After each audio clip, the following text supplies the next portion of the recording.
decided to finish this incredible build on a live stream instead of just building it ourselves off camera because we thought that'd be a lot more fun. I'm joined once again by Dr. Pennycuff, my friend Corey here, who will be finishing the build with me and giving all of his thoughts. So let's dive on in.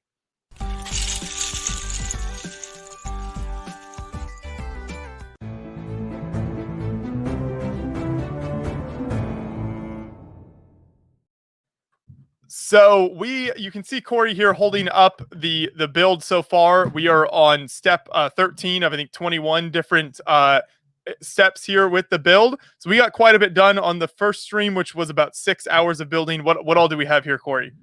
We have a lot of I would say the carcass built. That is, there is, if I can talk about technical parts here.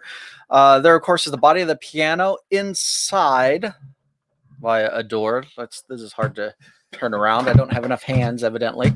There is access to the motor and the battery compartment, which when you turn it on, of course, you can sync it with Bluetooth to the app on your phone, and that controls the motor, which will later be making the keys move and such as that. And then also there is just the overall cosmetic structure. You know, you've got the look at the strings and things like that. But in terms of mechanical parts, we have the damper lifters. This is what on a real piano makes the strings go silent when you're done hitting the note. The dampers come down. So we haven't built the dampers yet, but we do have the internal workings for that. And then let me turn this back around again, hopefully not dropping any of it. Well, underneath, I can at least point out we do have the legs, and then there's the pedal assembly, which, again, if I can do all of this, when you press the pedal, this may or may not be overly visible. You can see it moving. You can see the dampers lifting here, and looks like we might have to adjust one or two because they're sticking up. But anyway, so that mechanical action, we've got that part done. That's on the main body of it, and then we have started building the key assembly, and that is this beautiful part here, in which case as you press a key, it will cause a hammer to raise, and this is the playable part, not sound, but mechanical action that captures the idea of playing. So we've got that much done, and which is a lot. Yes, it took us several hours. I think, like I said, about 6 hours of building on the first stream. And I do want to mention, so at the end of our first stream, we had Donnie Chen, the fan designer of this set, join us, and we've actually posted that interview that we did with him separately as a video. So if people didn't get a chance to catch it while we were live, you should definitely go over and check out our interview with him that we did at the end of our last stream, because he gives a lot of good kind of behind the scenes information about his work with the Lego Ideas team, how Lego worked with him to turn the set into reality, and kind of his thoughts on his original design versus this finished set. So definitely worth getting his thoughts on all of that. So we'll open up the parts here and launch on in. While I'm doing that, Corey, you can look at the live chat and see if there's anything that's worthwhile in there. I'm looking. Somebody's saying it's big. It is indeed. This is the biggest Lego set I've ever put together. Of course, I should also point out that it's the second or third, I think, Lego set that I've put together. And so, because I'm a noob on this, I'm here because of my background with piano and other stuff. And your winning personality. And definitely. That's all right. So I'm hoping that opening the bags isn't too loud since I'm talking. It's okay. No, you're good. You're good. You just keep talking. Okay. Oh, go ahead. I did notice there were a couple live comments here, so I'll scroll up a bit. Somebody asked, is this actually live or did we pre-record this? So we are 100% live. Corey is totally unfiltered, which is probably a bad idea, but we'll see how this goes. So this is totally live, not pre-recorded. I didn't have the mouse to scroll up. Yes. See, I have the technology. I don't let you touch the mouse, Corey. I'm not trustworthy with technology. Sam's Memes asked if it's Bionicle scale. That's a good question. I don't know. At some point, maybe I'll break out one of my Bionicle sets, and once it's done, we can like set them in front of there playing the keys and see how that looks. But thank you everyone who's joined us live here. So yeah, we'll just be building until we finish the set. Somebody else asked how much is the set. It's $350 US for this set. and I believe it's currently sold out, but I know a lot of people have it on back order. I think you can probably do that on Shop at Home, Lego Online. You can get this set on back order. So, let's move the instructions a little closer here, Corey. Put the mic out a little further. Let us know if at any point you can't hear us, where we try our best to have the mic as close as possible. Move this over here a bit. There we go. There. Um, So what are we starting to work on now? We've got a big tan plate, and this is basically just more of that.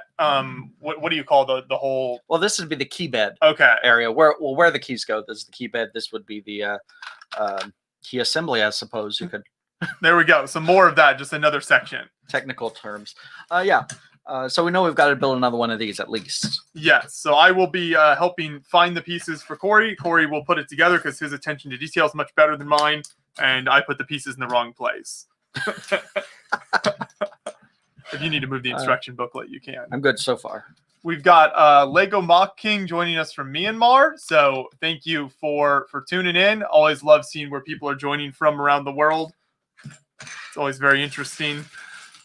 Let's see. There you go. So since I am new to this, I've got questions. Yes. And that is, I want to know, are all Lego instructional material this gorgeous?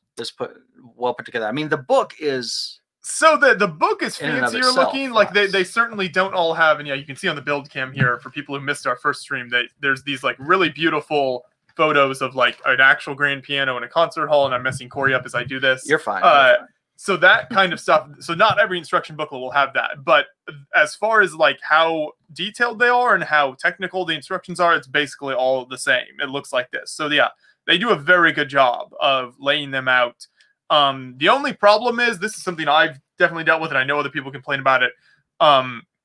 Sometimes there's like black pages, and then if the pieces are also like a very dark color, black pieces on black instructions or something, it can be sometimes hard to tell what color of piece you're supposed to put where. Okay. But for the most part, it's laid out very, very well. And making instructions is like a whole massive thing outside of just designing the set, which is why very few mock builders make their own instructions, which a mock stands for, have I ever explained this to you? Probably not. No. It stands for my own creation. So it's MOC, and that's what builders call a custom build. So any kind of custom build is a mock.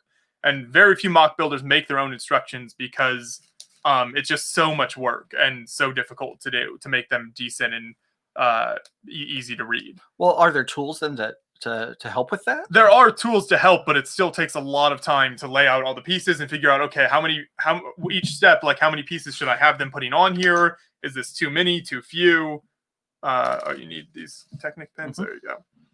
I was getting ahead of you. See, I was going to call it the black thingy. Those are Technic pins. So anything like this, and you can be happy that there wasn't a lot of Technic building in this set, because Technic building is like a completely different experience than system bricks, which is what you call the regular, 1x4, 2x4 type of bricks. It's much more, as the name would imply, technical. You feel like a lot of Technic sets, from my experience at least, you feel like you're putting together like a detailed model almost, with like where you have to be like very precise with everything and make sure everything in exactly the right spot, or else it can cause a lot of problems further down. Well, we didn't make any mistakes last time, did obviously. We? Everything was... Let's see. We got Donna joining us from the UK. Completed my grand piano in just over 7 hours. It's so technical. Okay, so you got us beat there. Because our first stream was almost 7 hours long, so we'll definitely have more time. Well, I'm a noob. That's my defense. I blame it. I always say, like with the 24-hour live stream and these streams, I always say it's because we're talking, and so that's my excuse. That's how I can say it takes me a lot longer, when in reality, I'm just a slow builder. That's okay. And I think I remarked last time at the end, my fingers were starting to hurt, and I think it's where I'm pressing down and all of that. I guess that's a thing. It very much is a thing, especially with these, as Brian calls them, the itty bitties. the little any piece that's 1x1, whether it's like a little plate, circle, whatever it might be, are always kind of do a number on your fingers. It's much more difficult. I like these little ice cream cone pieces. Let's see if we can show this on the build cam here. There we go. Kind of looks like an ice cream cone. Try to keep an eye on chat, so feel free if you have any questions or comments in there. I'll do my best to look at it. I gotta balance helping Corey out because he needs a lot of help and looking at chat. That is so true. I feel like there's supposed to be 5 of these, right? There should be 5. I think I need one more here. There it is. It's under that piece. We got Mark says he's joining us from San Antonio, Texas. Shout out to Texas here. I've got the Texas mug with me today because that's actually where Corey is from originally. Oh yeah. So he'll be happy to hear that. I've lived in Indiana now for quite a few years, and I still say y'all all the time, and I'm not going to give it up. It's funny how your accent comes out every once in a while. Like, it's not always super noticeable, and then sometimes you'll say something and I'm like, wow, you're such a redneck. Yes, I am. I am. We got the Philippines checking in. Here's a question. Do you guys enjoy the building itself? Is it rewarding like, say, the Batmobile is? So would you say this has been a rewarding build from the aspect of, like, it's not too repetitive, it's an enjoyable build as it comes together? I have enjoyed it, but my background, we didn't even say that this time, should we? I'm also, so my undergrad was in piano performance, so that's why I'm here. But also, what I'm doing now is I switched fields, actually, into computer science, and that's what I do now. I'm a professor of computer science at University of Notre Dame. So having said that, programmers are very much technical. I mean, it's like we can spend hours working on problems and enjoy it. We're weird like that. I have enjoyed this because yes, we're spending hours on it, but it is building something that is beautifully engineered. And yes, I've very much enjoyed it. So, I hope that answers that part of the question. Yeah. So I've talked, we've talked about this on different streams in the past on how enjoyable a build is. So I always, like, honestly, maybe the ultimate benchmark for an enjoyable build is this build right behind me here, which is the Ninjago City build. One of, by far, the most fun builds I've ever done. And I think many, many people agree with me there. I've talked to other builders.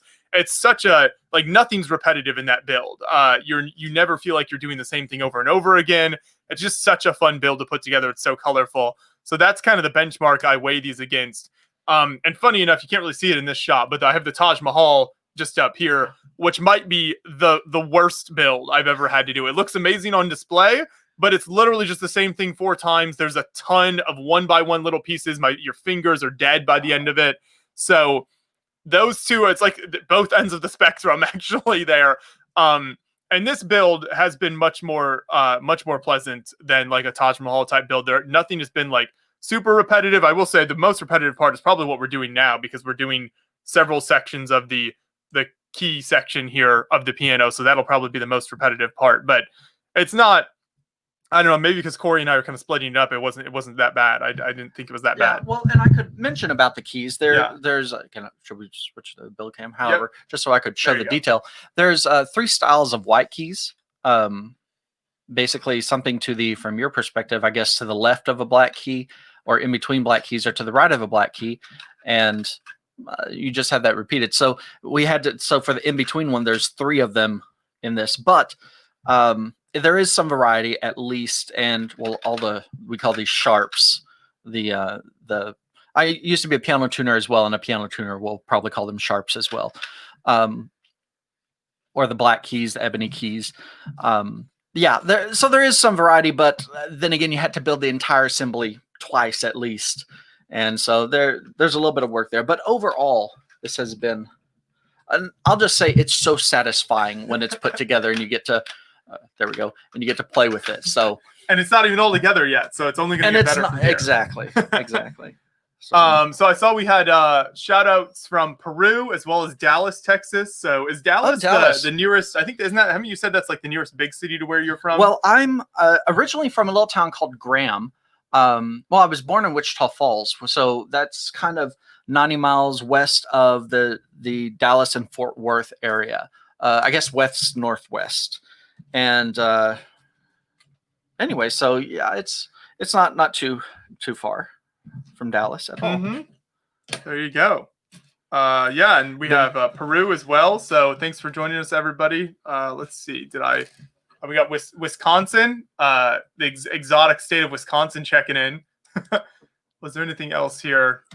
I don't think so. So feel free to ask any questions. I will ask Corey a question about the piano. So you were just talking about the black keys there and pointing them out. What is the difference between the black and white keys on a piano? Why are they different?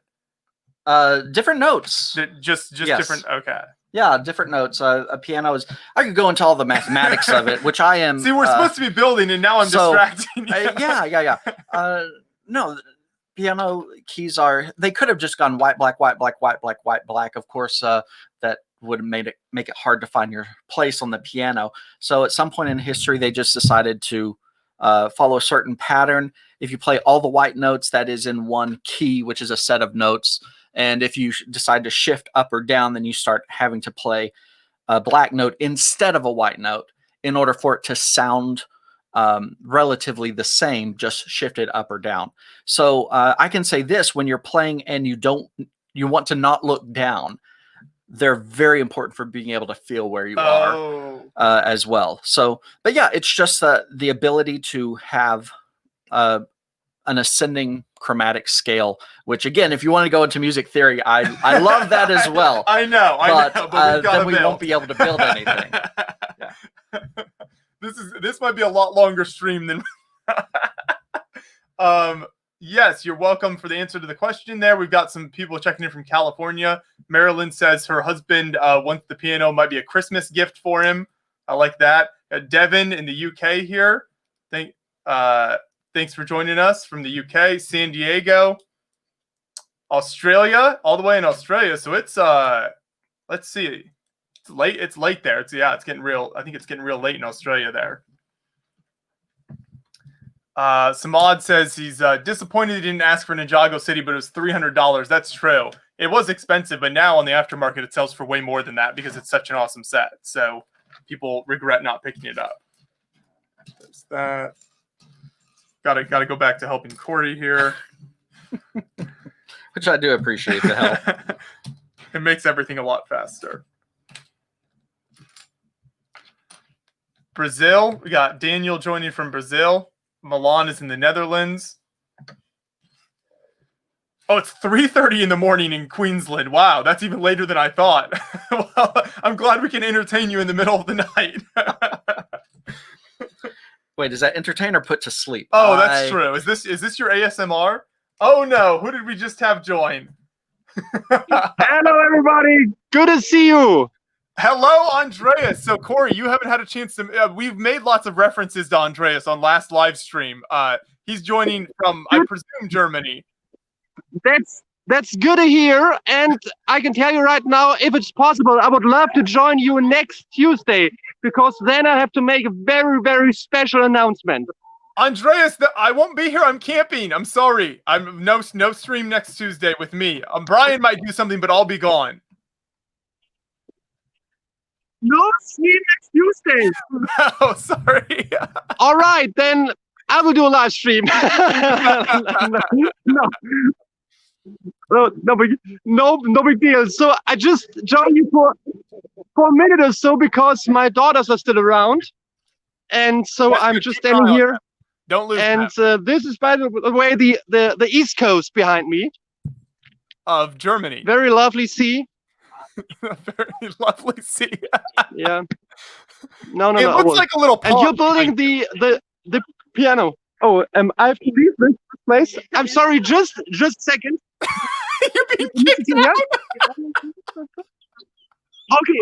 There's one issue. I have to leave this place because there are 20 ladies around here, and they would like to know more about this sculpture here. I will show this to you. This sculpture is very important in Hamburg. Okay, take care, everybody. Okay, very interesting. Very interesting. Okay, my daughters are still around. I will just check them. Okay, there. Okay, no big deal here. That's really interesting. Okay, Joshua, just a quick information here. I'm standing at the pool for kids. Okay, this is a pool for kids. And suddenly a group with 20 ladies, look there. And they are doing, okay, I can show you there. And this is actually a tour group, and I have no idea why there's a tour group at a kids pool. I have no idea. But this is, Hamburg, very famous town in the north of Germany. so anyway, you building the piano. Is this true? Yes, we're building the piano. Brian's in the chats. Look at all these ladies. Oh man. Oh, it's too much. Sorry. So yeah, I can hear anymore? Okay, yeah, I can. There you are. Yeah. All right. Have fun with the build. Hey, so Corey, I have Corey building. Look at that. Look. Why? You said they were looking at a sculpture. So this is kind of. I will just give you a few information here. This is kind of the central park of Hamburg. Okay.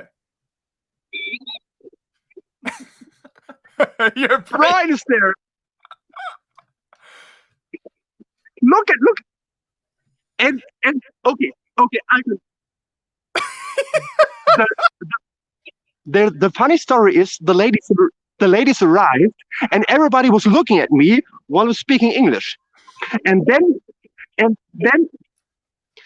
asked the tour guide, why are you standing here? Yes, I can show you the okay. I will go there and don't say anything and just show you the sculpture, okay? I will okay.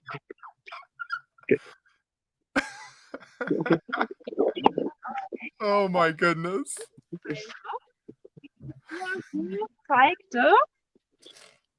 Hear them speaking German. This is the sculpture. I have to go, okay? This is sculpture. Have you seen the sculpture? And right now, she's showing images on her iPad. And it's really explaining why the sculpture is important. I have no idea. Normally, water, this is sculpture right next to the pool, and water is coming out, It's kind of, it's just water. It's just awesome. Oh, okay, God. Anyway, I'm really sorry. This is a Lego-related content channel. I know that. Do you though? Because I wonder. Everybody's looking at me right now. It's awesome. It's awesome. Okay. Why? I don't know. And so Brian is not in the chat. Why? So he's not live? Where's Brian? Normally I'm just in the live stream with Brian. This was kind of a last minute decision to finish the build on another stream because we did our normal Tuesday stream, but we couldn't finish the build, and then Corey and I decided instead of just building off camera, we would just finish it on another stream. So anyway, last minute. I don't know if you can hear me, Joshua, but I wish you a lot of fun, and your buddy, by the way. Yeah. So thank you. Corey, Okay, Andreas. look at that. They are still there. That's why he's here. So everybody is still there. This is actually a Hamburg tour guide. She's standing next to a sculpture who normally water come out. Look at that. Why? But I can put my smartphone right here for a second.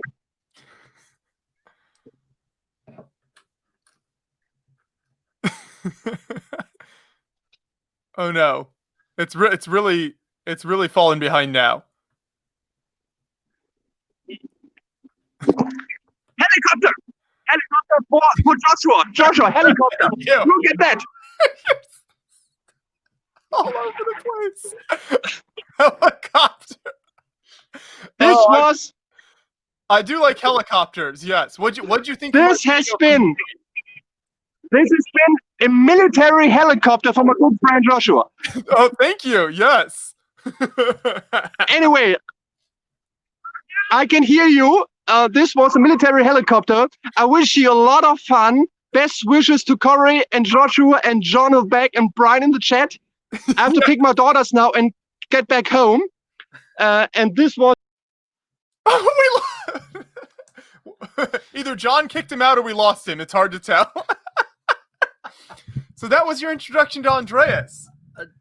That was great. I don't know what else to say about it. So Andreas has kind of reached like meme level status on these live streams because he'll just pop in, have some insane story or some crazy location he's in, such as the the women's tour group in the pond, and then he'll leave to go do something else. We never know. So that was wonderful. So it's rather mythic status. Almost. Yes. Oh, yes. No, he is a mythical creature for sure, Andreas. We don't know where he originated from, but it is truly something to behold. I like how there were tons of comments from people about how is that a kid's pool when it's brown? It looked like a dirty pond, which is a good question. I'm not sure. Maybe so some things get lost with Andres. He might have just meant that it's like sort of an area where kids play around it and stuff. They might not necessarily go in the water. Maybe a lake type thing. Yes, little pond or something. So have you been building while I was just talking? I have been, and I hope I haven't made too many mistakes. I'm looking for. I've been no help at all. That one by one. Yes, right here. You found it right away, but. And then I'm doing that. Okay. See, we're almost another page down. This tile. There you go. Mm-hmm. Bricks O'Brien. We got Brian. Oh wait, Andreas is back. Oh no. What happened, man? It's still so late. Ruben says the attack helicopter got Andreas. I just want to say goodbye. Okay, I hope you can hear me. It's a very bad connection right now, but I'm sitting on the Skype channel. I'm sitting the important Hamburg sculpture I'm sitting on right now, and the tour guide with the 20 ladies is gone. So that the tour group this is a very strange. Yes, and the helicopter looking for me is also gone. So I wish you all the best. Also to John and Brian and your buddy there. Have fun with the build. Look at this. I mean, this is a very important stuff. It's totally ridiculous. It's totally. I was standing there, and normally when the group see that I'm talking, I mean, they maybe they would wait or something, but they just stand around me where I was shouting in English. And by the way, there's beach volleyball soon. Look at that. If you can see it. That you have the most popular lake dog in Germany. Anyway, I wish you all the best. Have a great evening, and see you around next time. Okay, bye. Take care and goodbye. Have fun. Bye. Oh my. Milan says the ladies were bait for the helicopter to get Andreas. Oh man, that was wild. How do you compete with that kind of energy? That's what I want to know. Oh, that's exactly what Brian says. Whenever Andreas joins the live stream, it's like Andreas comes on and then the energy just completely goes through the roof. It's great. So that's why John and I love hanging out with Andreas, because he has so much energy that he keeps us going when we're at a convention, and then we don't get tired. So we meet up with Andreas at the Toy Fair event in New York City every year. Okay. So we usually go there and cover with him, and then we also you see him at the show in Denmark called Scareback Fan Weekend that we go to every year. So we usually share a cabin with him there, and he makes us German pancakes in the morning. Sounds like a good deal. I don't know. It involves food. I'm in. Yes. No, they're delicious. It's basically, he puts so much sugar in, it's like an elephant ear. It's kind of ridiculous. So everyone who tuned in for the piano, I'm sorry you might be disappointed. We're still building it, but we gotta bring people in as well on the stream. And I'm not helping Corey at all once again. It says do this twice, so I'm trying to do it at the same time. Well, why don't I take one and then we that can is fine. One. Yeah, that's fine. We'll each do one. Well, the question is it faster to do it if it's just you? Would you do one and then go back and redo another, or would you do them side by side at the same time? I usually do one and then go back and redo another, but actually, until you started suggesting doing them both at the same time, that was kind of the first time I've tried it. So I need to test that theory some more and see which one. I feel like knowing the way I build and how easily distracted I get and how I mess up pieces, doing only one at a time would hopefully ensure that I'm not putting pieces in the wrong spot, because I don't have to keep track of multiple separate builds at the same time. So I'm not good at multitasking, so I do it one at a time. I got you. Now, we'll mention this for the stream. We've figured out that these are very tight tolerances, and so like on these the 1x1, can I get that in there? There you go. If this is askew at all, if it's turned at all, it'll catch the key next to it, and they won't operate independently anymore. And so there's a little 1x1 tile here, and that you have to make sure that's done exactly right. But I think I'm all set.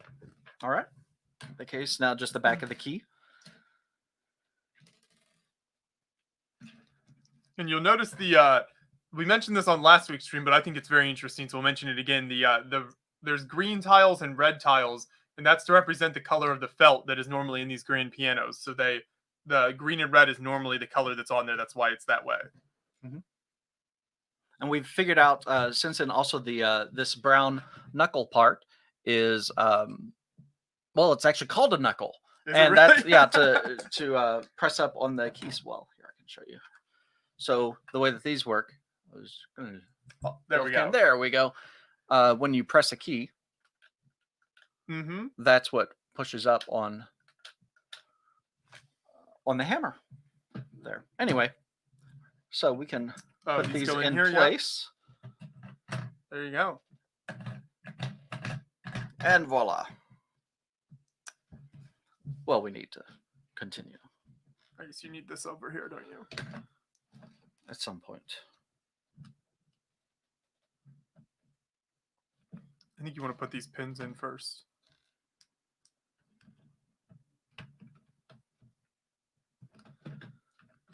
I'll just do this. Yeah, part. go ahead. I have to say I contributed in some way. Well, I want you to have the experience of putting together some Lego at least once in your life. Thank you. I appreciate that, Corey. You're very thoughtful. So what are some of your this is a two-part question, your favorite songs to play on the piano, and then the hardest songs that you've had to learn for the piano? Oh yeah, favorite songs are, I like jazz, I like religious music. That's my background, like hymns and that sort of thing. Yes, hymns. But I mean, I like classical. I have a wide range of what I like to do. I'm not overly in love with some of the, I'll call them classical 20th century composers. And you have to be careful about that, because classical music, 20th century music, it's kind of like it was an explosion of styles. So there's a lot in there. So for example, jazz is 20th century music. But I'm, just, that's what I'm saying. It's hard to describe. Right. I can tell you some of my least favorite to play. How about that?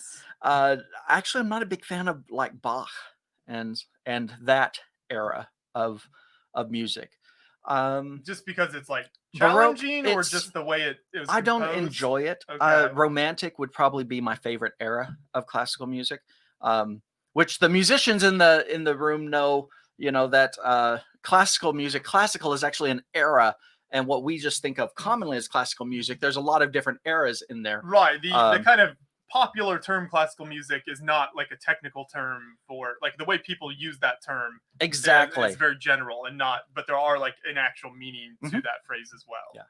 But as for some of the harder stuff, and I can't even remember the numbers anymore, because there's opus so-and-so number, whatever, which were, ways of that publishers could categorize, or researchers could categorize a composer's publications into sets and things like that. But I think for my senior recital was probably some of the hardest stuff that I played. And that was everything from like a Chopin scherzo, one of the Liszt transcendental etudes. And again, I don't remember the numbers.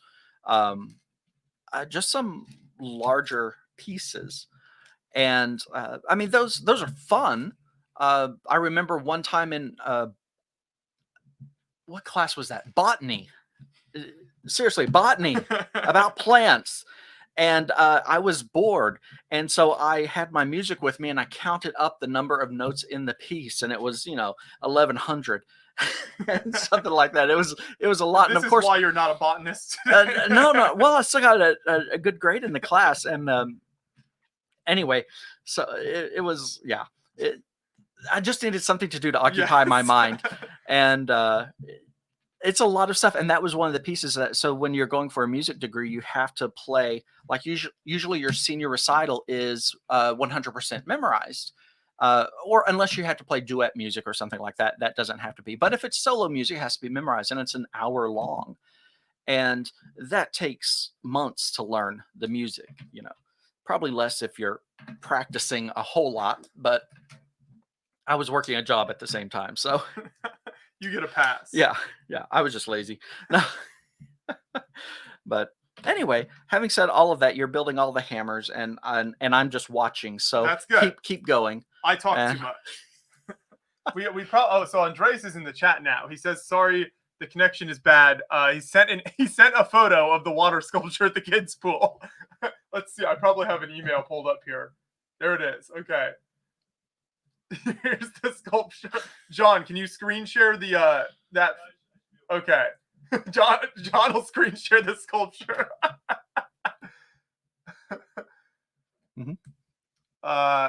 So Andreas has to put his kids to bed because it's much later there. There it is, folks. That is the famous sculpture that the German ladies were checking out.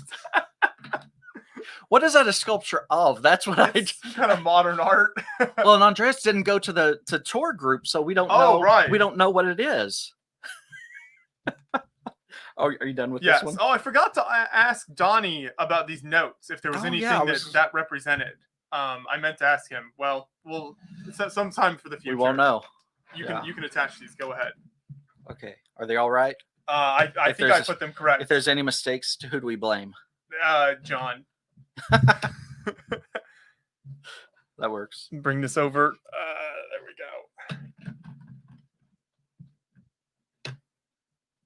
go. There's Stud Cities in the chat says he listens to classical music while he illustrates. It takes some serious skill to play it. It's very true.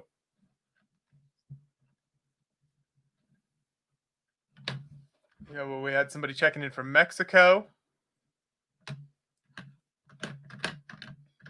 Brian said he has to dog sit tonight. He's meeting up with friends, and so he can't come on the stream. Oh, hey, now we get to add. See, I assumed this was the right-hand side. Don't know why, but it's the left-hand side, as we can see, because we're adding to this here. Our keyboard is getting larger. Ooh, look at that. Very nice. Just... Whoops. There we go. Bag 14. Perfect. Oh, I should grab those pieces properly. That's my job. It's on your side, and I'm delegating it to you. Here we go. We will mute just briefly to open these.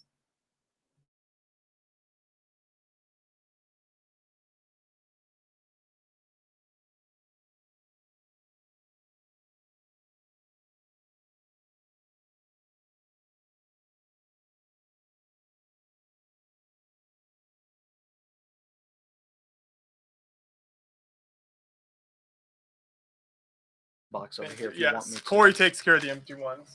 And I dropped a piece. Here we go. Uh-oh. The piano will fall apart without that piece, I'm sure. So this is, do you think this is the final section, or do you think there's more than this? I think that this is the final section of the keyboard just because there's no more large plates. Oh, astute observation. So. Yes. This is why you build and I just sit here and talk. Brick Dude, why is it on mute? So we were muting ourselves just so you guys didn't have to hear the loud plastic crinkling from when we open pieces. That's why. Maryland Brick wondering, is there much repetitive building? Not really. So we were touching on this earlier. It's really, really not bad. I would say this part we're doing now is the most repetitive. Just because it's similar keys and you got all the hammers, the dampers. Corey will correct me on whatever these are called. But that's so you're kind of doing that a whole bunch of times, but it's not it doesn't feel super like boring and repetitive. I feel like. So yeah, overall it's been a really fun build, and also just really cool to see the whole big piano itself come together as well. Did we drop a piece? I dropped 2. That's I'm an overachiever. I need to start organizing the pieces here. Ash says, I thought you finished this on Tuesday. He only got halfway through the video. Yeah, sorry. No, we could not finish it. We'll be lucky to finish it today. We have to move faster then. Yes. Did Brian finally leave to run for president? Yes, he went out for greener pastures. Beyond the Brick was no longer enough for him. We wish him well. So good luck. He will return to exclusively make Mario ASMR videos, and that's it. Oh, did we tell you? I don't know if we were talking about it on the stream. Brian made a Mario ASMR video with those sets, and it's got like 150,000 views now. It's very popular. People love it. So that's going to be his legacy, is ASMR with Mario.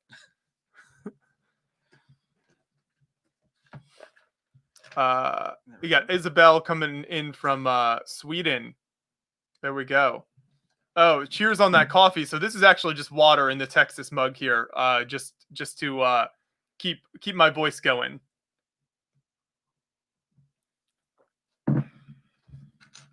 So I should mention for people who weren't on the other stream, when we're done with this set, we are going. Corey has a grand piano that's very similar to the design of this piano, and we're going to go over and record a final overview review of the set. So if you have questions about kind of our final thoughts on it and everything, we'll have that all in that final review video. So you can just wait for that to come out to get our final thoughts on everything. Right now, we'll just kind of give our thoughts as we build and as the set comes together. Here those for that step. Do you need this back?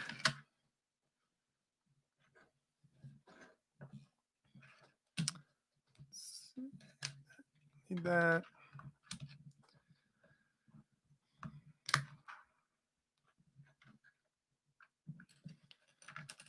Vote Brian 2020. Yep. Presidential. I'm not sure if Brian would run for president. I'm not sure what kind of political position Brian would go for.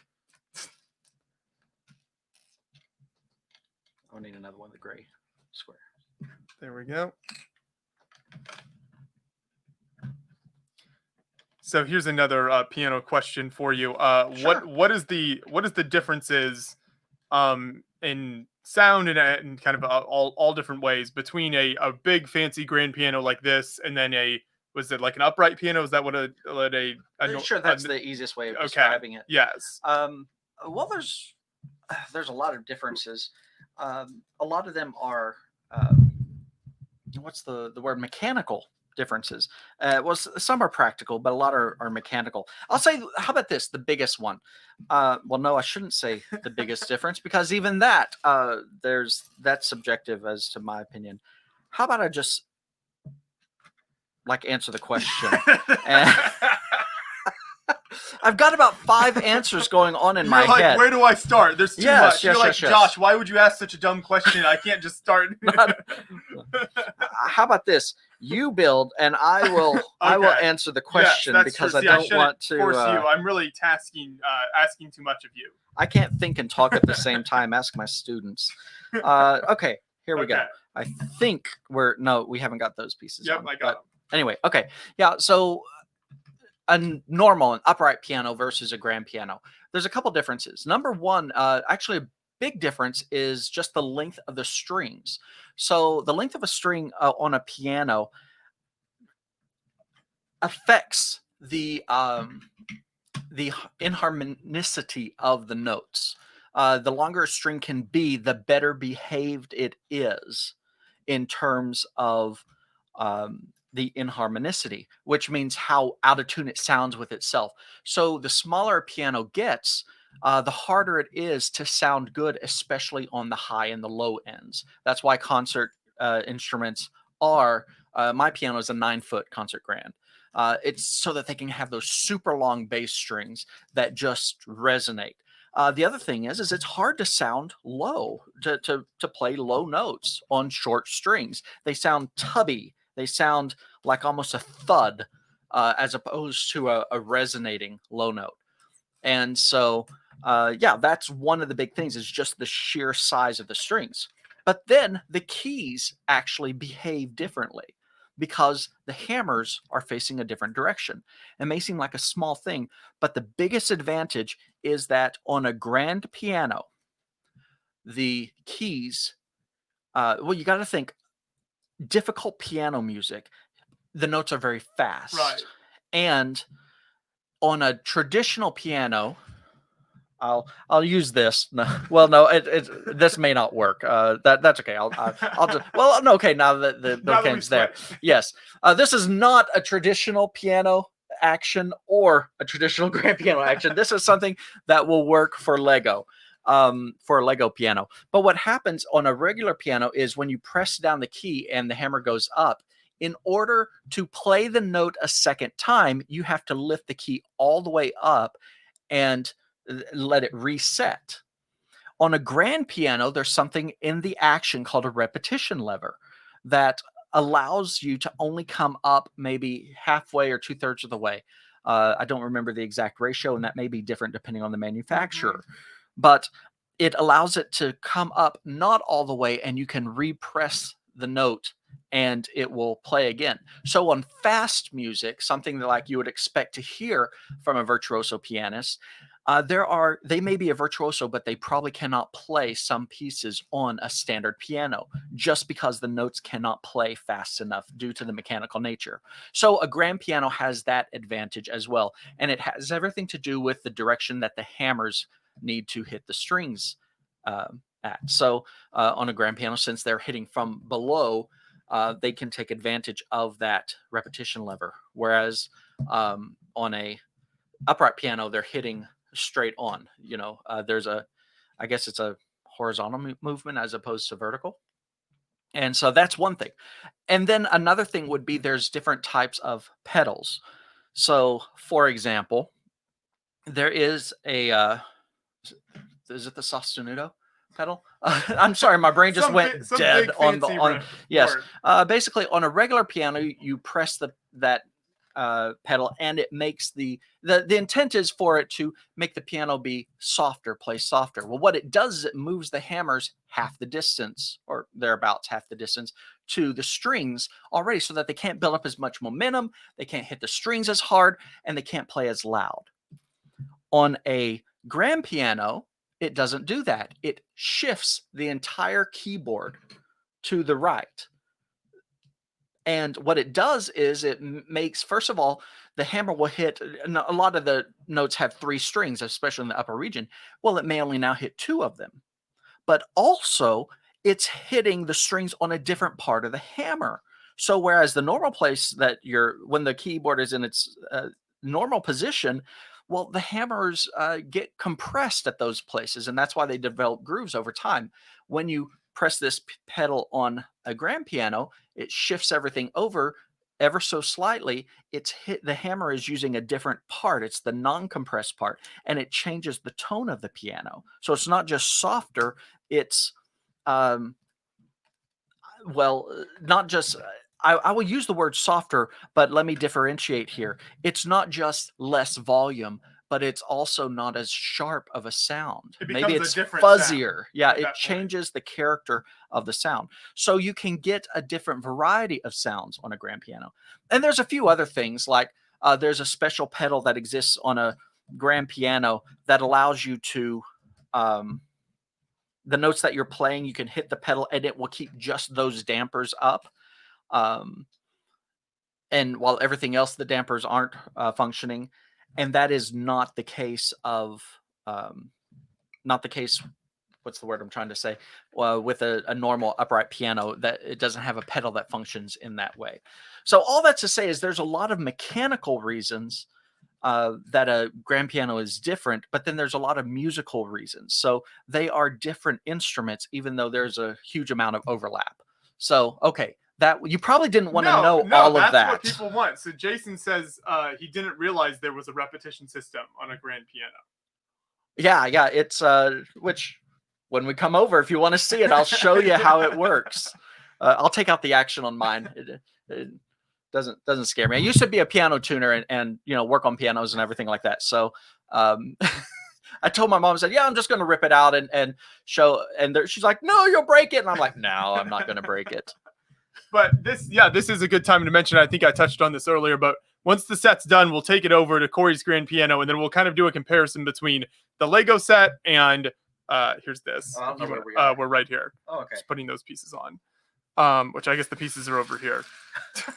And the one I need is way over there. We'll do a comparison between the Lego set and a real piano, and any of the parts that can kind of move or come off of a real piano. We'll compare that to how it works with the Lego piano to the best of the ability without tearing Corey's whole piano apart.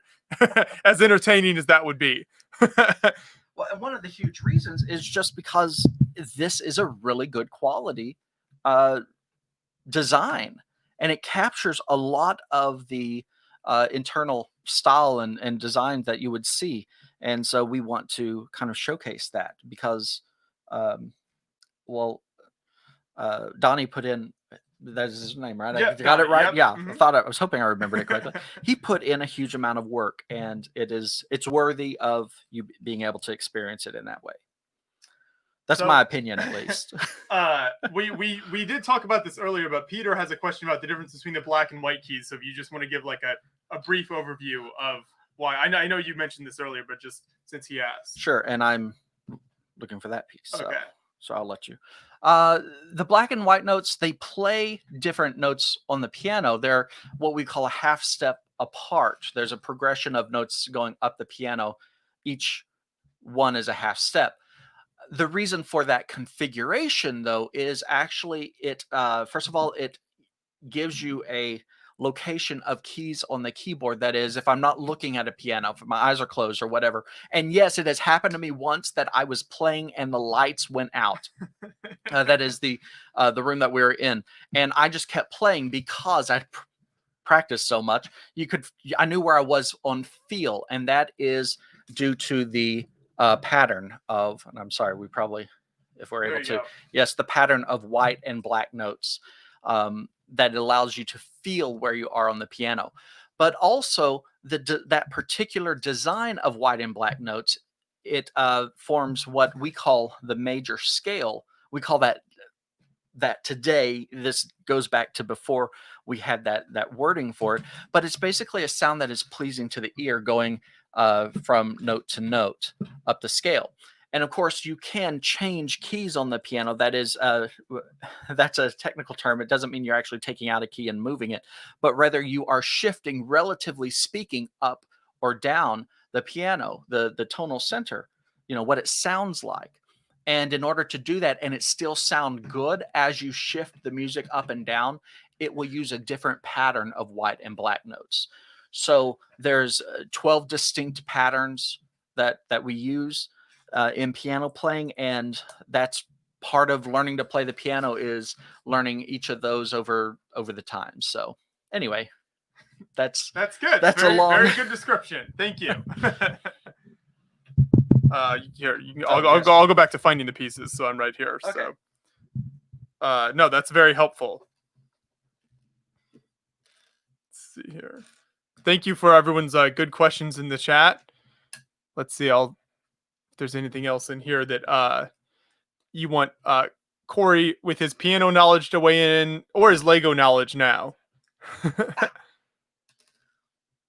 Or computer stuff. You can also. Yes, that's computer science. If you got like super technical computer science questions, he'll take the time to answer those as well. Just don't do your homework for you.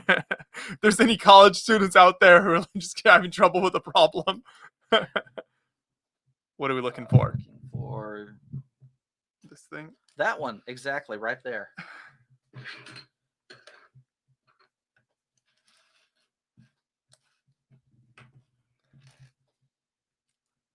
One by one. Tile.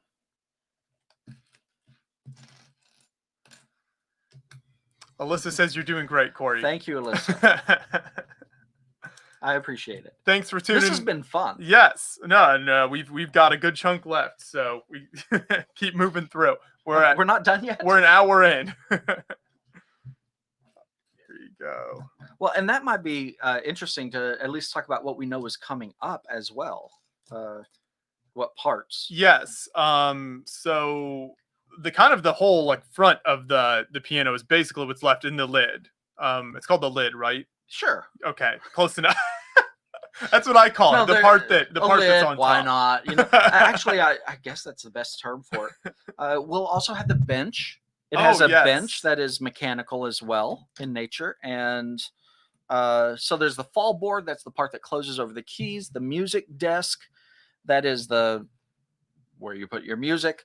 Stuff like that, yeah. I thought it was interesting. Something Donnie mentioned in our video with him was that the piano bench was actually like a last-minute addition. They had thought, I forget exactly why he said, but they thought that they wouldn't be able to include it with the set. It's the mechanical nature of it, because it adjusts its height, which is my bench does that, you know, and it's a style of bench that is commonly used with concert pianists or concert pianos, I mean to say.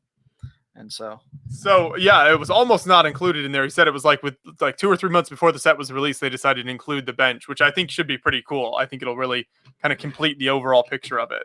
Move this out of the way. So there's 3 of these. Do you want to do 2 and me do 1? Yes. He's faster at putting together pieces than I am.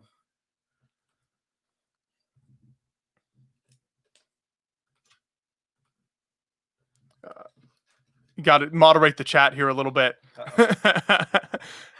Jason wonders, here's another question for you. Does closing the lid do anything to the sound versus having the lid up? So like having the lid up or down, you can talk about that. Sure, it definitely does.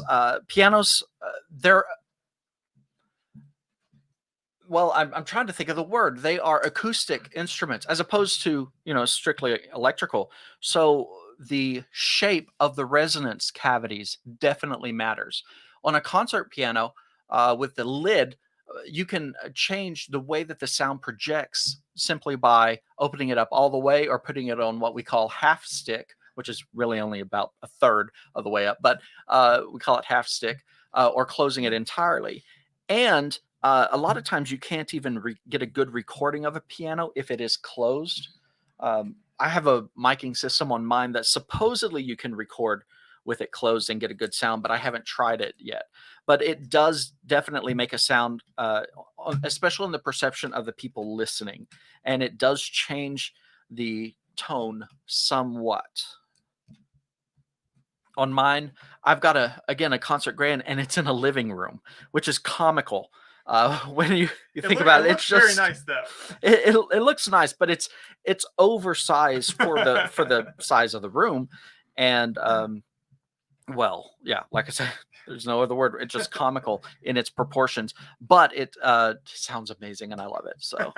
So no apologies for it. Oh, there's another question. Okay, it's on the screen. Oh, okay. Do you play any other instruments? Yes. Trombone was my first instrument, and I ended up learning just about all of the brass and woodwind instruments, with the exception of the double reed instruments. And I never got to learn to play the French horn. So that's aside from that. But I'm not in practice right now. It's like on the trombone, I still know, like, this is third position. But I don't have the muscle tone for the embouchure, which is what you call the opening where you play. So many fancy terms. You musicians, you just like to sound smart. We make things up, and nobody calls us on it, so we just keep going. Sorry about that. You're good. No, I got it. Oh, it didn't fall. Right, okay. You're good. Alyssa says she's learning a lot, so good job. That's great. That's what I like. If it wasn't obvious, Corey is a professor, so teaching is something he's very good at.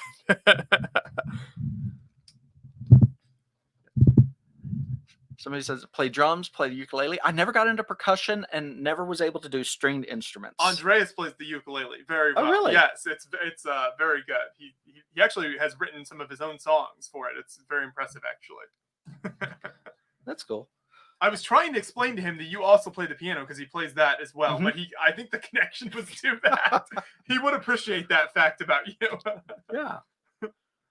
And I will remind people that we mentioned this earlier, but these on the assembly part, we call these sharps, as piano tuners would call this a sharp, or you may just call the black keys. On the front, there is a 1x1.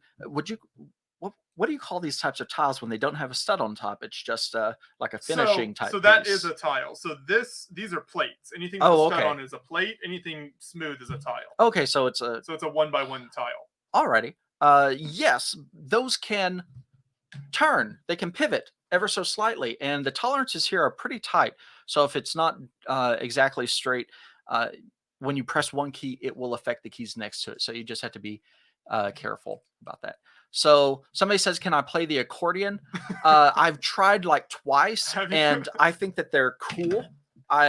There's a couple different styles for the left hand buttons, you know what you can do with that, and I would just have to practice it. I've always thought about I should learn to do it, just because it's neat. It's easier to carry around an accordion than it is a piano.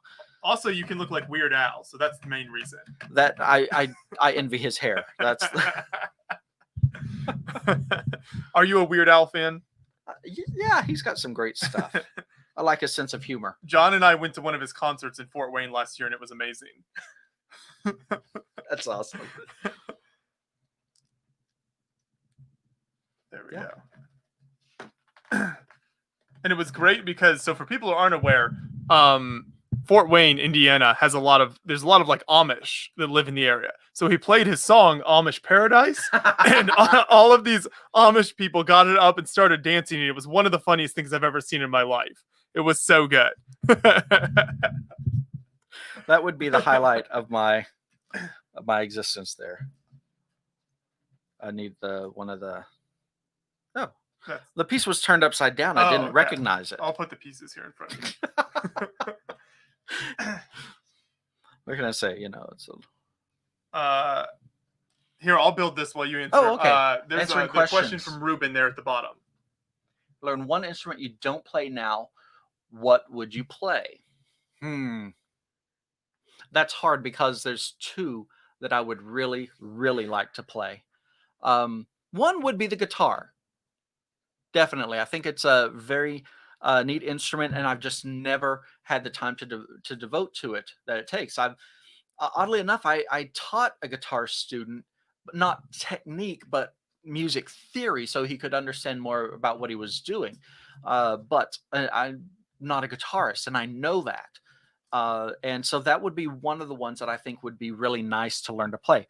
The other one is the organ. Oh, I thought you played the organ. Do you know? I took 2 semesters of organ lessons.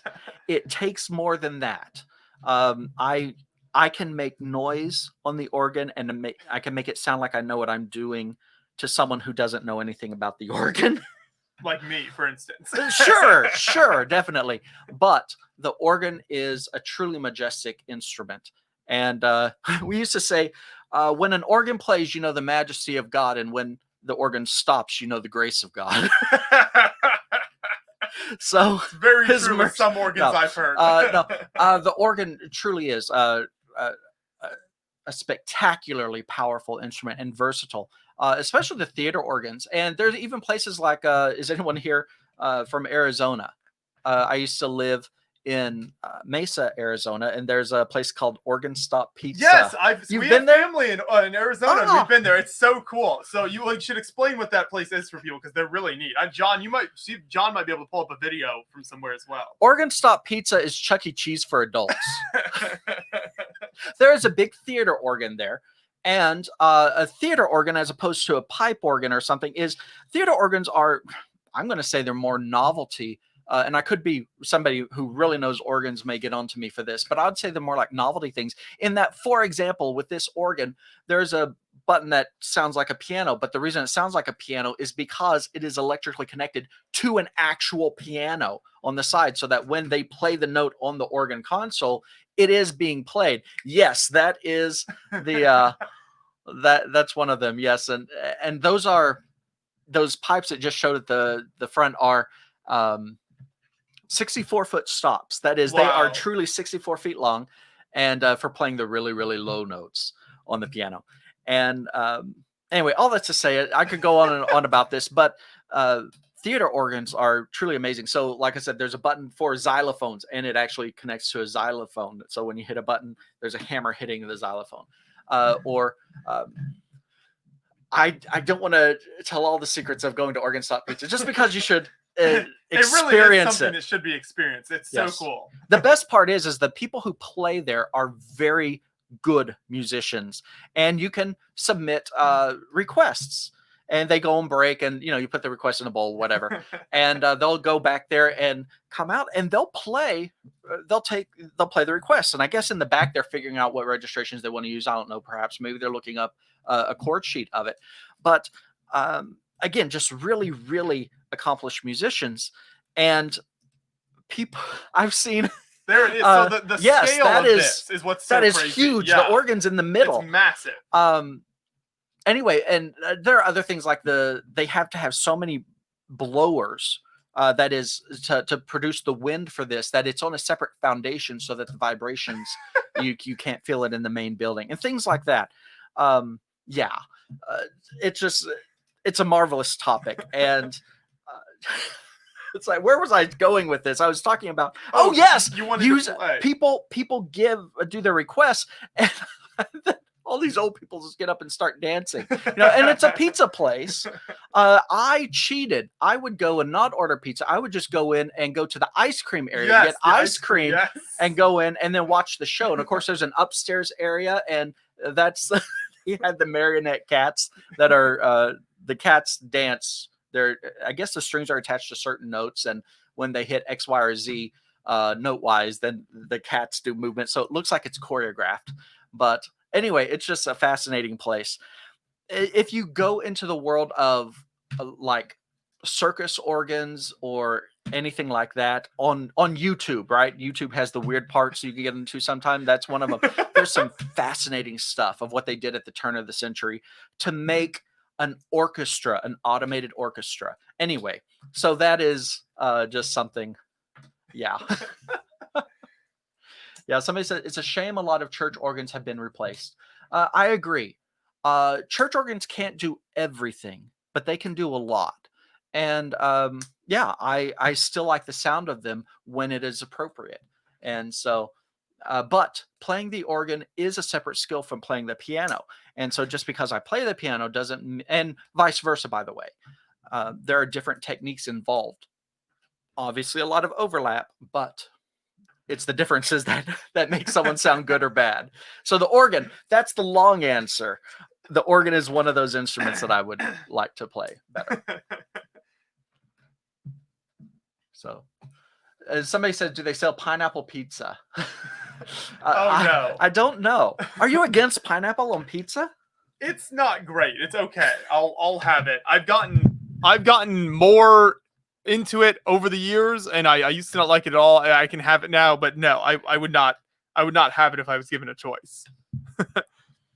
But yeah, that Organ Stop Pizza. So I think those types of places with like those giant organs used to be more common, if I'm not mistaken. And if I like throughout the country, and I think a lot of those places have closed down, and now there's like the one. I don't know how many are left in Arizona. Is there more than one of those Organ Stop pizzas? I have no idea. Okay. I only got to go to it on occasion because I lived at the very edge of Mesa. So if anybody knows Apache Junction out there, that's at the far side.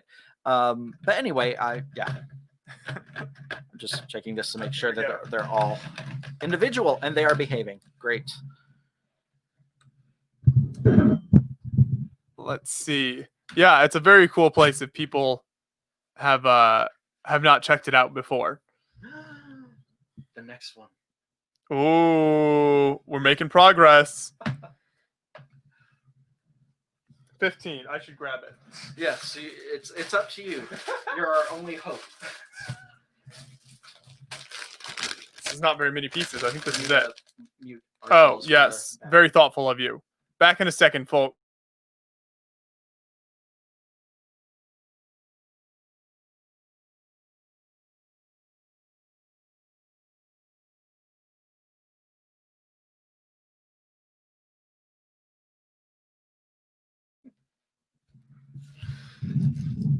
Okay.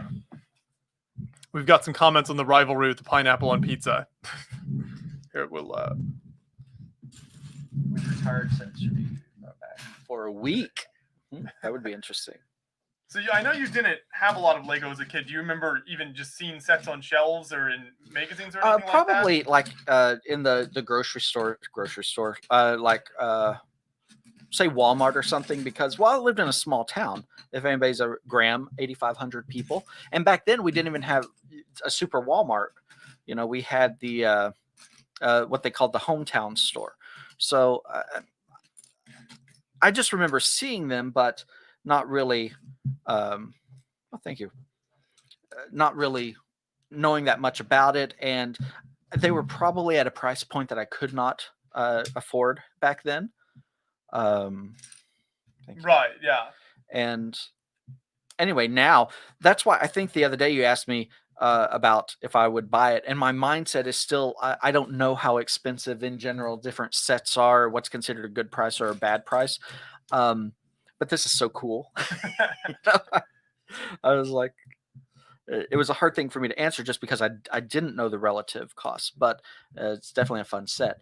But yeah, I didn't know that much about them at all growing up, and so I just wasn't exposed to it. We've got Yitzy in the chat here says someone had him try sauerkraut on pizza and it was surprisingly good. I don't know about that. Wow, sauerkraut. I'm not really a big sauerkraut fan to begin with, so I'm not sure if I'd enjoy that. That's an interesting choice I've never heard of or considered. I'm not saying it's bad. I'm just saying I'm skeptical. You can disagree with the viewers. It's okay. Is that going on the pins correctly? Yeah, it's just there. You know, just have to get them lined up just right. And there's only one. This one.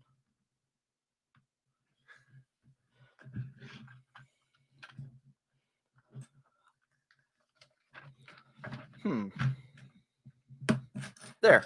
Good job. Couldn't be user error. Definitely not.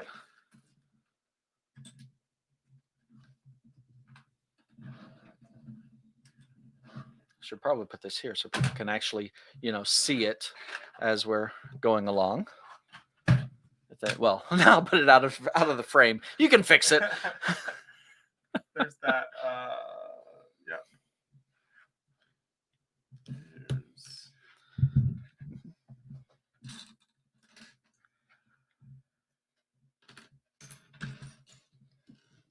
So we're just starting. It was 15, right? So we've got about 5 or 6 steps left after this.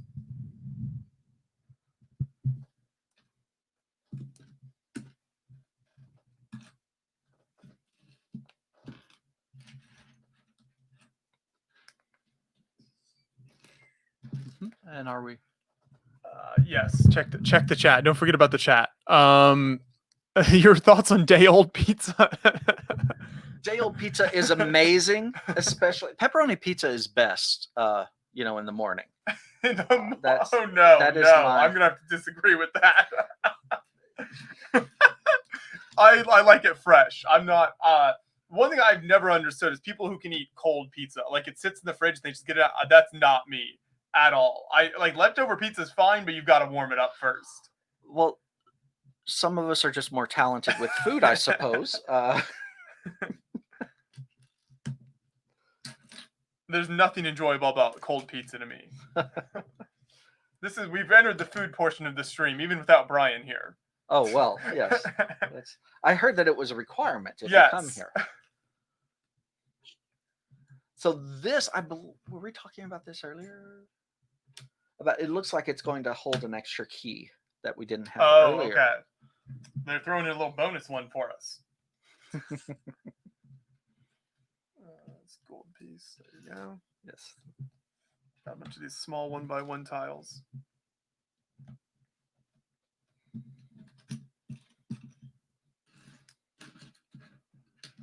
So yeah, everything I did not like know that they were called tiles. so these are bricks. If it's like a 1 stud wide, 2 stud, however many studs wide it is. This is a plate if it's thin like this, and this is a tile. And the computer science side of your brain, I think, would appreciate the fact. So the math of all of this is very complicated, but there's a reason it's called the Lego building system, because everything fits together in the right way. So Lego designers have to know, well, if they want to be good at their job and know how to put together the sets well, they need to understand like the geometry and the math of everything, because then you can use parts in very different ways. So for instance, this is very basic. 3 of these plates stacked on top of each other is the height of a brick.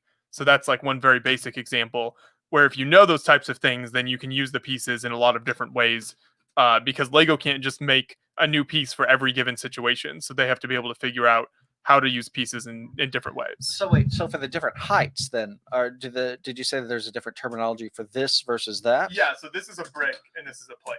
Okay, but then what about this that doesn't have any of the studs on top? That's a tile. A tile. Yes. Gotcha. Okay, sorry. No, that's fine. It's complicated. And like these are plates, so it's anything, and this is still a tile, so anything like that. Okay, so the height then is implicit in the description. Right, correct. It's how you can differentiate between what pieces you want. And they all have like numbers assigned to them and everything as well. So if you get super into it, then you know the numbers for pieces. Okay. How about color then? Is everything available or in all the colors, or are you limited? So there are definitely a lot of limits on that. There are, so like just depending on the sets, maybe they've made this 1x8 tile in 30 different colors, but some of these other pieces that are rare they've made in much fewer colors, and it just depends on what sets they put that in the past. Well, so I'm looking at this, and so for example, there's the darker tan versus the lighter tan, and I think we've only seen the darker tan on these 1x2, whereas the lighter one, well, these are 1x3. I guess these are bricks as opposed to, what did you say, plates? Yes. Is that just for the assembly or of this particular set that they're like that, or is that they only you don't get a 1x2 plate in this lighter color? No, you can definitely get 1x2 plates in that tan color. Like they make lots and lots of pieces in that tan color. Okay. I would guess for this, the reason they do it and the reason they do this in a lot of sets is for ease of building. So if they didn't differentiate those plates there, then it'd all be the same color and it'd be much more difficult. I agree. That is why they do that.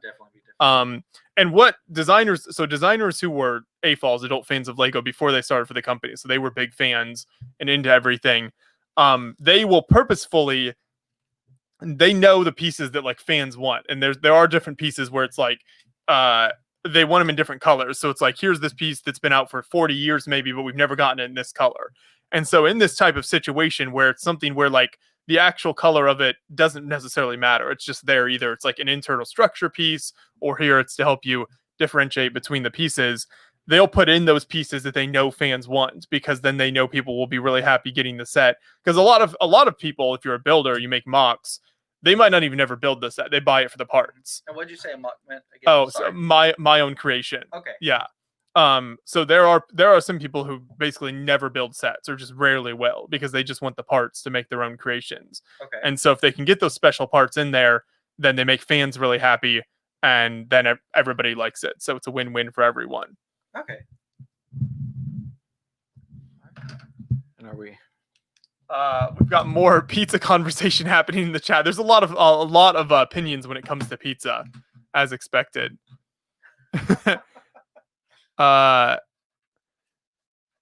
Yitzy wonders, have you made your white mic in Lego yet? No, we haven't. Yeah, maybe we need a little podcasting mic build. That's a good idea.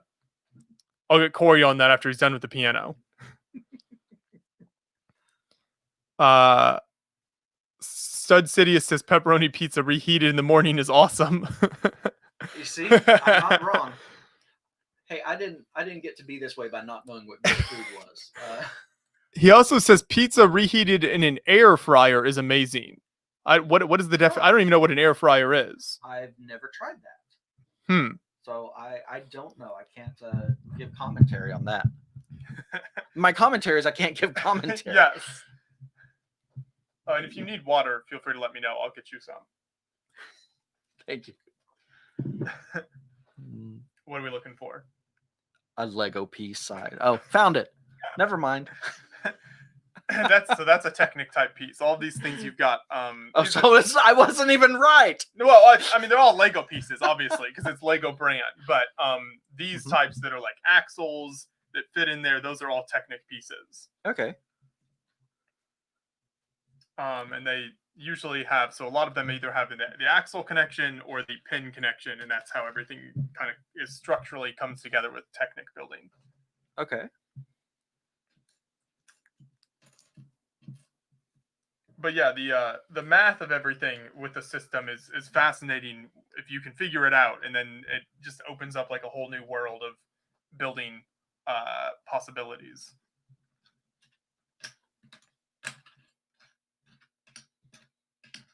Got to be very precise with it. Yes. Well, the direction on this one, because it pivots, have to be careful of.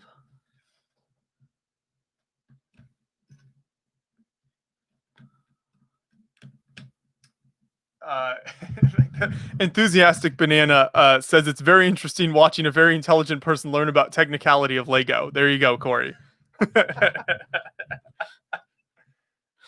The ins and outs. Don't leave too many of those comments. It'll only stroke his ego more. You're my favorite person now. Wait, who was it again? Enthusiastic Banana. I'm enthusiastic about you too. We are building the hammer. You see, you built all of these earlier, so you know all about the hammers, and yes. I didn't do those. We can. So do you want to? Is it only one of them? Oh, okay. Yep. Go ahead. I'll just put the pieces here for you. Notice I didn't wait. I'm.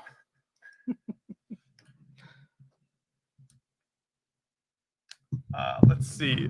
Question: somebody says they're tempted to purchase the set. How big is it starting to become? Kind of hard to tell. So it is quite large. I can try to lift it up here. There we go. If I drop it, that'd be funny. No.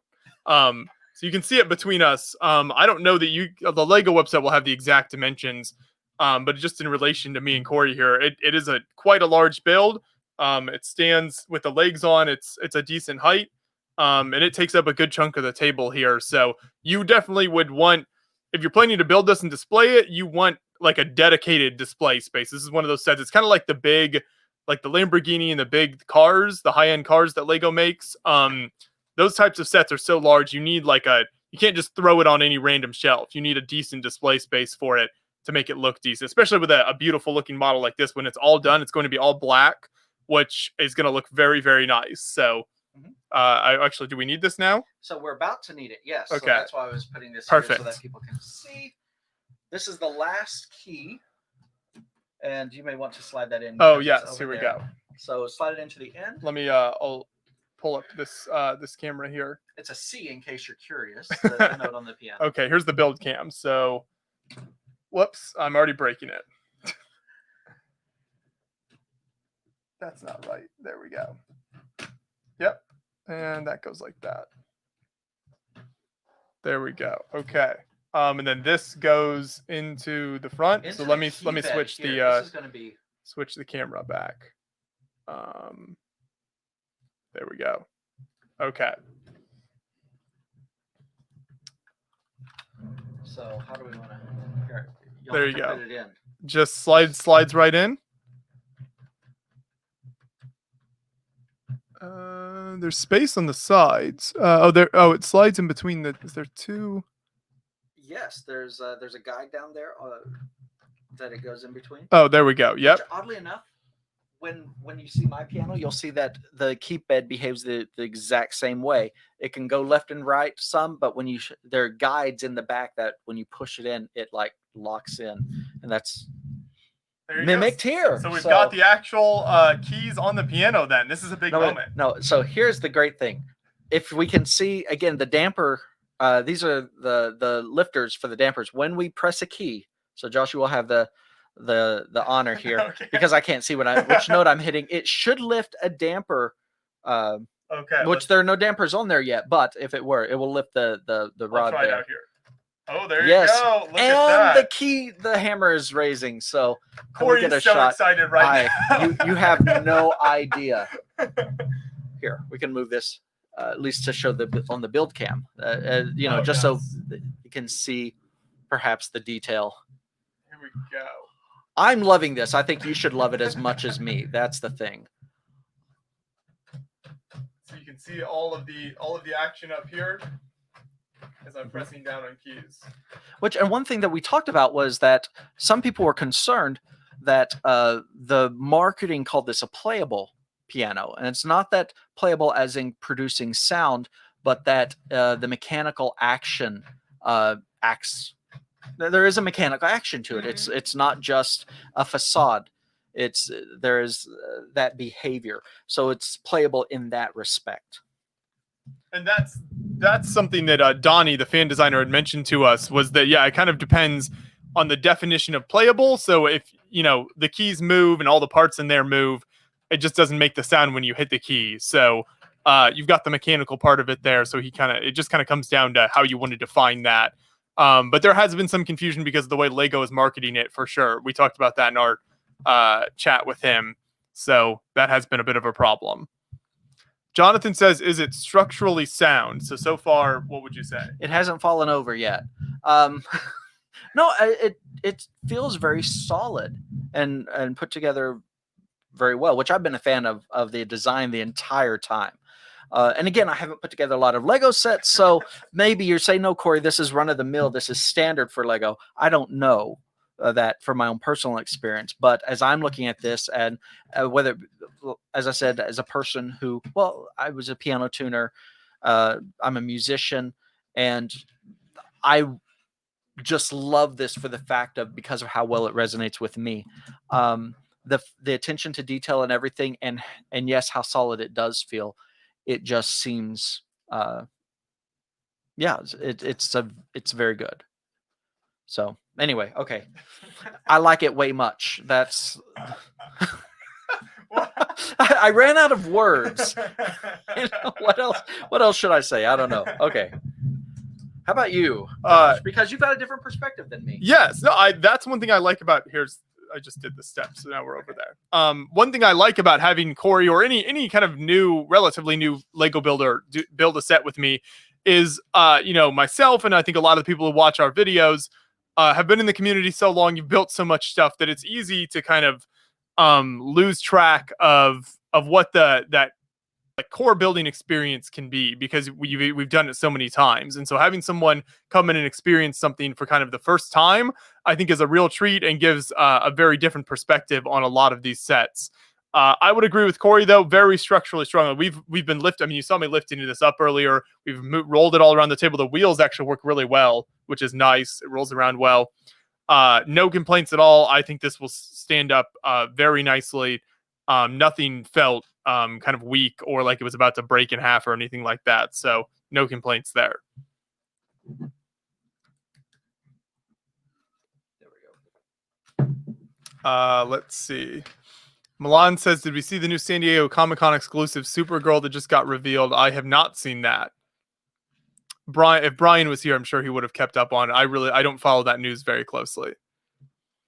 Another question. So this person says, I saw it can play music from the app. Is there a sound box or just that the keys move? So that's a little bit of what we were touching on earlier with the whole playability of it. There is no sound box in the piano. Everything comes through your phone. And we'll demonstrate this later on as it comes together more.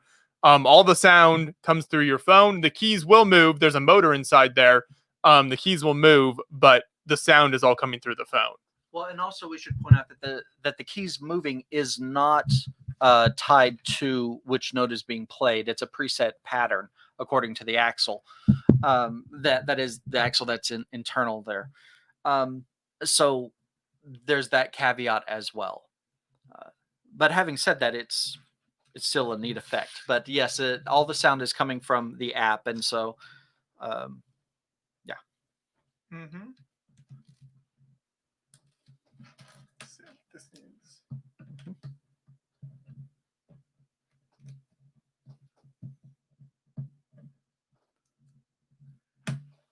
Jonathan says, "Good to know. You're doing a good job answering the questions, Corey." I was trying to read up and see if we're missing anything. Let's go like this. It goes over there. We need one more.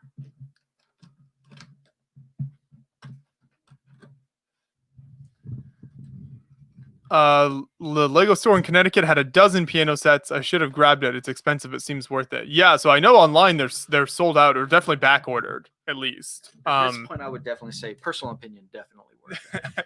Yes, Corey is very impressed. A question: there's a little songbook in the set, so there's not like an actual like paper piano book of music. Though that actually would have been an interesting idea if they had included like an actual piano book of music. There is not that we're aware of.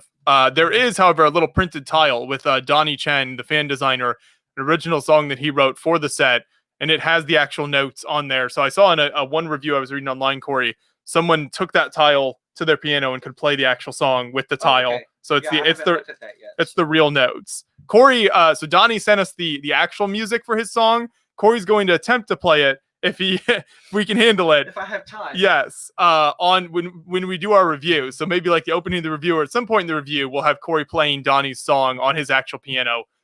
Because I think that'd be very cool. And the song sounds pretty cool in the app at least. So hopefully we can make that work. It may not be up to speed. If not, you're going to get stuck with Corey's rendition of Baby Shark and you're going to have to deal with it. I can do that as well. He got an entire piano performance degree just to play Baby Shark on the piano.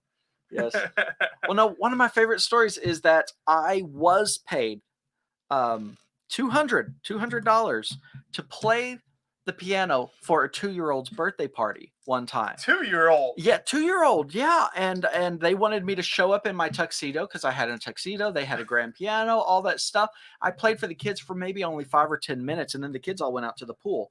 And I think that after that, I just took requests and played for the adults. So probably, a lot of Broadway stuff. And wow. I can't believe they brought you in for a 2-year-old's birthday party. It was so cool. That's a lot better than Alyssa on last live stream saying she got fired for showing the kids horror movies and eating all their Lunchables. Very true. Very true.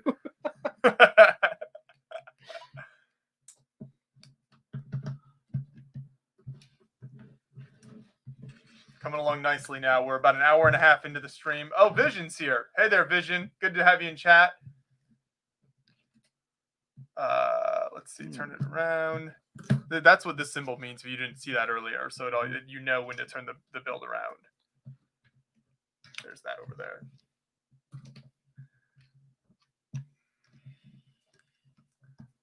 Let's see. The price of the new single plate studs from the Mosaic sets are $1 apart. It's crazy. Wow, that is very expensive. So that's the you can just see it in the background. So that's the new Mosaic art sets down there. Oh wow, that's one of them. So there's the Beatles, there's Marvel with Iron Man, there's Star Wars, there's Darth Vader, and then there's Andy Warhol's Marilyn Monroe. So this is putting it in. Oh, these are the parts that Donnie mentioned when you Yes. don't need to include this. So this is, we'll just mention this here. We'll probably try to touch on this in the final review. So there's been some complaints about how the keys don't all line up properly on the front of the piano, like they aren't all even on the front. Actually, it might be easier to show it on the build. Yes, that's true. Oh, you just show it here. This works. So these keys here, they don't all line up. You can kind of see the difference there on the camera. They don't all line up totally perfectly. And the way you can fix that is with there's an axle here that has, I'll pull up the build cam to show this piece. This piece right here, if it focuses on that. Which you would be using in step 671. 671. So there's these here. So you can actually take this piece out, and then there's extra of these blue short Technic pins. And if you replace We'd have to take this. Yeah, we can't show it right now, but that's what we'll show this on the review video, hopefully the final review video. If you replace the orange piece that's on the long axle that moves all the keys up and down with this here, then it will make it more even because it like puts it in kind of a zero position where none of the keys are being pressed up or being pressed down. So Donnie was explaining that. So it's these two pieces right here. If you replace the orange piece on the very end of the axle, then that'll fix that problem. So hopefully we can demonstrate that in our full video later on, but just wanted to mention it right now. All right, so now we're putting that on the front. Yeah, looks like this is okay. We can put that up. Yeah, there you go. Yeah, we're just trying to get it out of the way. Yes, you're good. Well, plus people may actually care to see this. Sorry about the. It may be up to you to put it in. Sorry about the mic situation. We do our best to move it back and forth. So, how does that attach? You can turn it towards you. It's okay. Yeah. We can't do everything towards the camera here. Oh no! So it slides straight back in. I was trying to put it for up and down. It's like no, it's got to slide straight in, and then it looks like underneath. You know what? I'll just flip it over. As I hopefully don't drop it. Oh my. To its side at least, there are going to be those spots. Oh. That's where we're putting them. Okay. Okay. So just wanted to make sure. So these slide up underneath there. Where is that now? There, I can feel it. Yeah, but did you put the that on it first? So I was going to leave it off because Donnie was saying you could leave it off and it doesn't actually affect anything, and that's the piece you can then use. So I was going to try leaving it off and see if that. Okay, it just to get it out. That might be a difficult. Oh, I see. Oh, so the reason.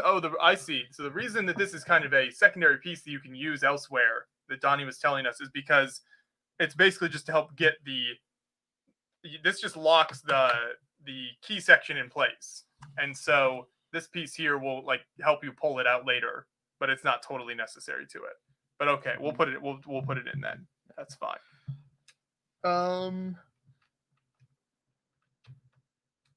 Looks like that there.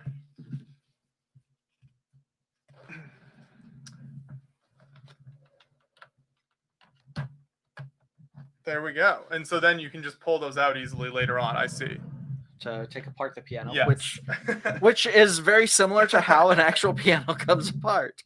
So, which has been one of the things I've loved this entire time. It's like, this feels real. All right, bag number 16. Okay. We'll mute ourselves briefly.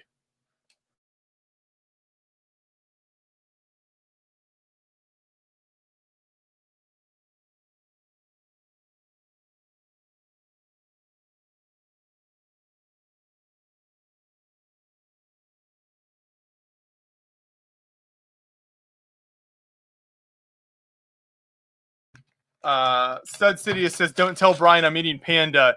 Oh boy, yeah, Brian does not like that. These pieces are cool. So I'm sure you've noticed we've been building. So it's like a normal looking tile, but it has studs on the bottom so that you can stick it in. So it's those are sometimes some of those are newer pieces in the Lego catalog. It's very, very useful. So how earth-shattering is it, or groundbreaking, I should say, when a new piece comes out? I mean, it depends on the piece. It's usually like within kind of just like Lego fans in general. The average person doesn't care that much, but AFOLs will make a big deal if it's a piece that they've been wanting for a long time, and that they can use in different ways. Then they can make a big deal of it. There's a really cool blog called thenewelementary.com, and whenever there's they keep a close eye on new sets, and they identify the new pieces that are coming out. And then they write whole like in-depth articles about like the ways that they have several really talented builders that write for the blog. And those builders show how you can use these new pieces in different ways. So it's a great blog. It's called New Elementary if people haven't checked it out. Okay. So now, am I looking at this correctly? Are these are flat on the bottom?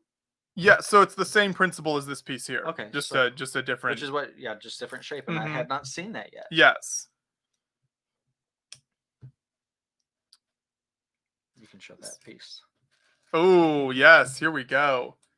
Pull up the build cam for this.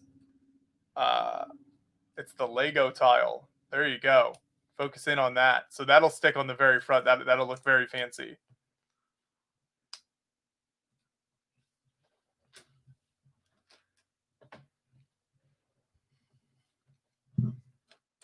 Feel free if you have any other questions in the chat, let us know. Thanks for everyone who's joined us.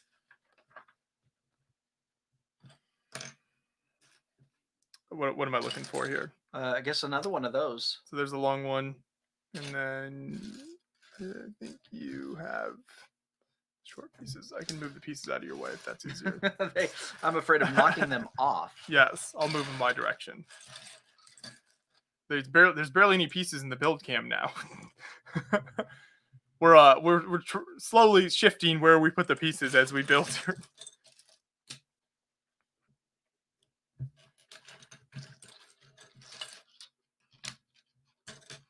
A lot of black in this one.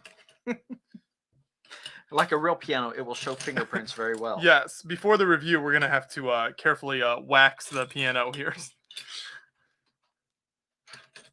Is that a thing people do, or would that hurt the piano? Is there like substances? I'm sure some type of thing that you can shine it up with. The worst thing you can put on a piano is furniture polish. Generally speaking, I mean like the black pianos, because that's a polyester finish normally, and yeah, it's hard. And then people will put it on the keys themselves. So I was a piano tuner, and the last thing people would do before I came was that they would like try to clean off the keys really quickly, and it would make them slippery. And it's annoying. I know that they wanted it to be nice and didn't want me to know that they hadn't dusted in however long, but I was like, really, I wish you just had left them alone, and I'd have been okay with that. So what is the process to tuning a piano then? When you sit down at one? Well, first you call somebody else to tune it. So that's my Okay. No. I'll put these pieces on while you talk. Okay. I still tune my own piano, and mine needs to be tuned. I don't know if I'll be able to touch it up before we do our video. We'll just see how busy I am, but usually you first look for to see if there's any obvious things that need to be fixed. You ask the customers or anything you need to complain about, right? So sticking keys, you have to do all your repair stuff first. And then you after you get that done, we have these long strips of felt that we put in between. So if there's 3 strings per note, I'm trying to get a good, there we go. 3 strings and then 3 strings and then 3 strings. We have a piece of a long strip of felt that we'll put in between the 2 outer ones, so that it mutes these, and then the next ones are so that only the middle strings can speak when you press a note. And then there's a process of getting like 1 octave's worth of notes in tune so that it sounds good with itself. And here's an interesting thing that most people don't even realize. Even a lot of musicians don't realize. We may know the statement of, oh, a piano can never be exactly in tune with itself, but they're thinking in terms of our 12-note chromatic scale, and that is partially true. But pianos themselves, every piano has to be tuned differently. You can't just tune it to a theoretical place, because each string on each piano, physically, I'm talking the physical system, is acoustically imperfect. And so what a piano tuner has to do is they have to make adjustments, small adjustments to the piano, so that it sounds good with itself. Which, the weird part about that is, then if you need to have a concert with 2 pianos, those 2 pianos are never going to be exactly in tune with one another. The most you can do is get 2 of the exact same model, so that they have the same size of strings at the same point, because even different makes of a piano, or different brands especially, will have different lengths of the strings as they go, or they may change the diameter of the string at different points. And so the only thing you can do is try to have 2 of the same. But piano tuning is an art, as much as it is anything else, as much as it is a technical ability. I say the same thing about programming, actually, and I say it's all like welding. There's theory behind it, but there's an artistry to it, and you have to know both. And so piano tuners, that's what they do. They work with the instrument to make it sound as best as they can make it. And what's funny is, like I said, it's an artistic ability. And just like an artist drawing a picture, when they draw your picture today versus when they draw it tomorrow, it'll never be exactly the same. There is no such thing as a perfectly in tuned piano. It's an artistically tuned piano. And then you say, well, how good was that rendition? So anyway, all right. That's a very good answer. Thank you. I think that's You're like, that's a lot of I'm saying detail. a lot too much. Right? And I think that's so fascinating. The idea that, like, because the strings aren't ever 100% perfect in a piano, then it's up to the tuner to make it work with itself. And you can't just sit down and do the same thing to every single piano. I think that's really interesting. And then that's sort of what makes that art then, and makes the piano tuner's job pretty cool. Back when I was tuning, they would joke. They would say, "Don't do this," but some tuners would do what they would call a church tuning, and what they meant by that was, well, most church pianists don't use the top or the bottom notes, so we're just not even going to look at them. Like, no, I may use those when I'm playing, but anyway, no, to tune a piano, just details. Actually, Donnie mentioned on the interview that we had with him, but a piano has about 20 tons, I would always say 18 to 20 tons of pressure on the strings. When you're tuning a piano up to a certain pitch, there's tension on each string. And if you add together the tension on each of the 220 some odd strings, again, depending on who made the piano, and if you add together all the tensions, it's around 18 to 20 tons of pressure. So that's why pianos are so heavy, because they've got to have all of that bracing, that cast iron bracing, to hold the thing apart so it doesn't like bend in on itself. When a piano is a half step flat, to get it up to that last where it's supposed to be, that's you're adding the last 2 tons of pressure. So usually when a piano is out of pitch, it's below pitch, and you try to bring it up to pitch, they usually have to tune it more than once, because they'll tune it where it kind of needs to be. And then by the time they've gotten the other side of the piano tuned, well, that's adjusted all the tensions over here, so it's out of tune. So guitar players know this already. When you tune your guitar, you usually start at one side and go, and then you usually have to go back, because even with just 6 strings, the neck has flex to the left and right as you adjust the tensions of the strings. And pianos are just like that, but worse in terms of when you have to do all that adjustment to it. So again, probably more information than you ever wanted to know. People are learning. People are learning more on this stream than any other Beyond the Brick stream ever. So hey, there's James says this is such an interesting live stream. You're very passionate about it. I can confirm that Corey is very passionate about this. That's why he's so into it, and that's why it's so interesting to hear him talk about it, and also why I invited him on. It certainly wasn't for his Lego building skills. That is the truth. No doubts about that. Look at this beautiful cover coming together. Well, look at the logo on there. Show. Oh yes. Where it. There we go. That's a nice detail. So I think somebody said what was my favorite detail that they added. Oh yeah. Mm-hmm. I thought I saw that come across, mm-hmm. And this is going to be hard.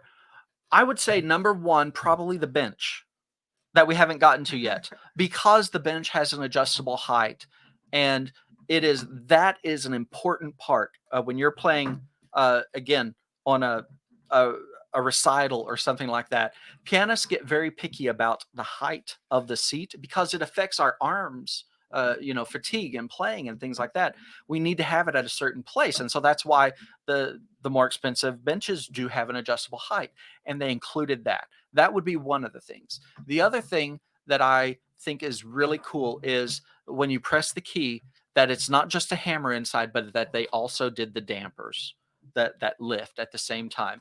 Because again, that's just to me, that's most people probably wouldn't even care because a lot of people don't even know what they are. But as a pianist, I'm saying I like that.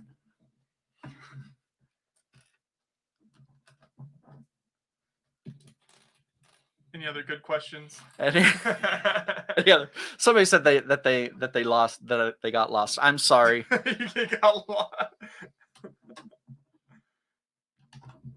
No, you're doing a great job, Corey. It's like I'm not even helping build anymore. I'm just talking about pianos. Let's see.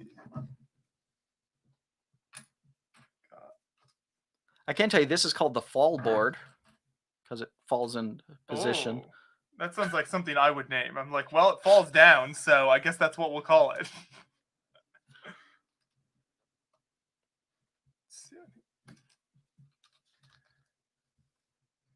Awesome guest for a great build. Look at the fans love you, Corey. Thank you. You're so popular. You're gonna pass. You're gonna pass me up in popularity soon. I'm working on it. I've got like 60 subscribers on. Oh no. Let's see. What do we need? No, so now it's all of these slope pieces that go this way, like this.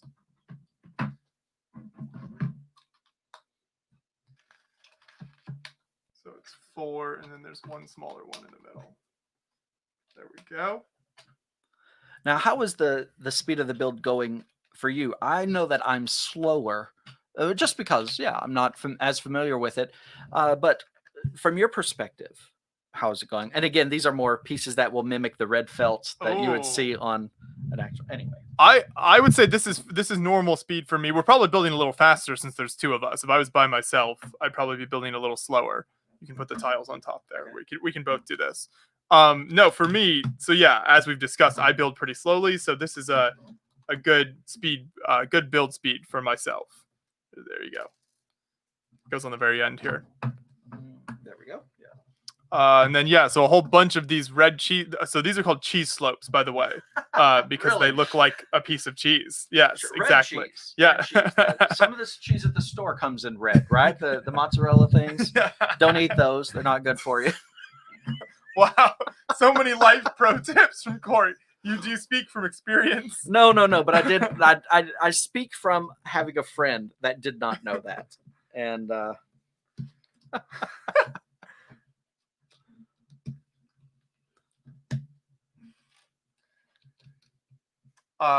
Thorsten says, I can listen to this man hours and hours. Well, his students are forced to, so that's good. Quite literally hours. Yeah, I had a class earlier today. I'm teaching discrete math at University of Notre Dame. That's the mathematical principles that are shy and don't want to be too public about what they do, so that they're very discreet about it, right? Yes, definitely. Okay, I'll stop. Did we now. miss something? There's 2 of these. We may, in all the joking, we may have made a mistake. Well, it's probably just under here. Oh, okay. Yes, yes. The first place you look is under the instruction booklet. Gotcha.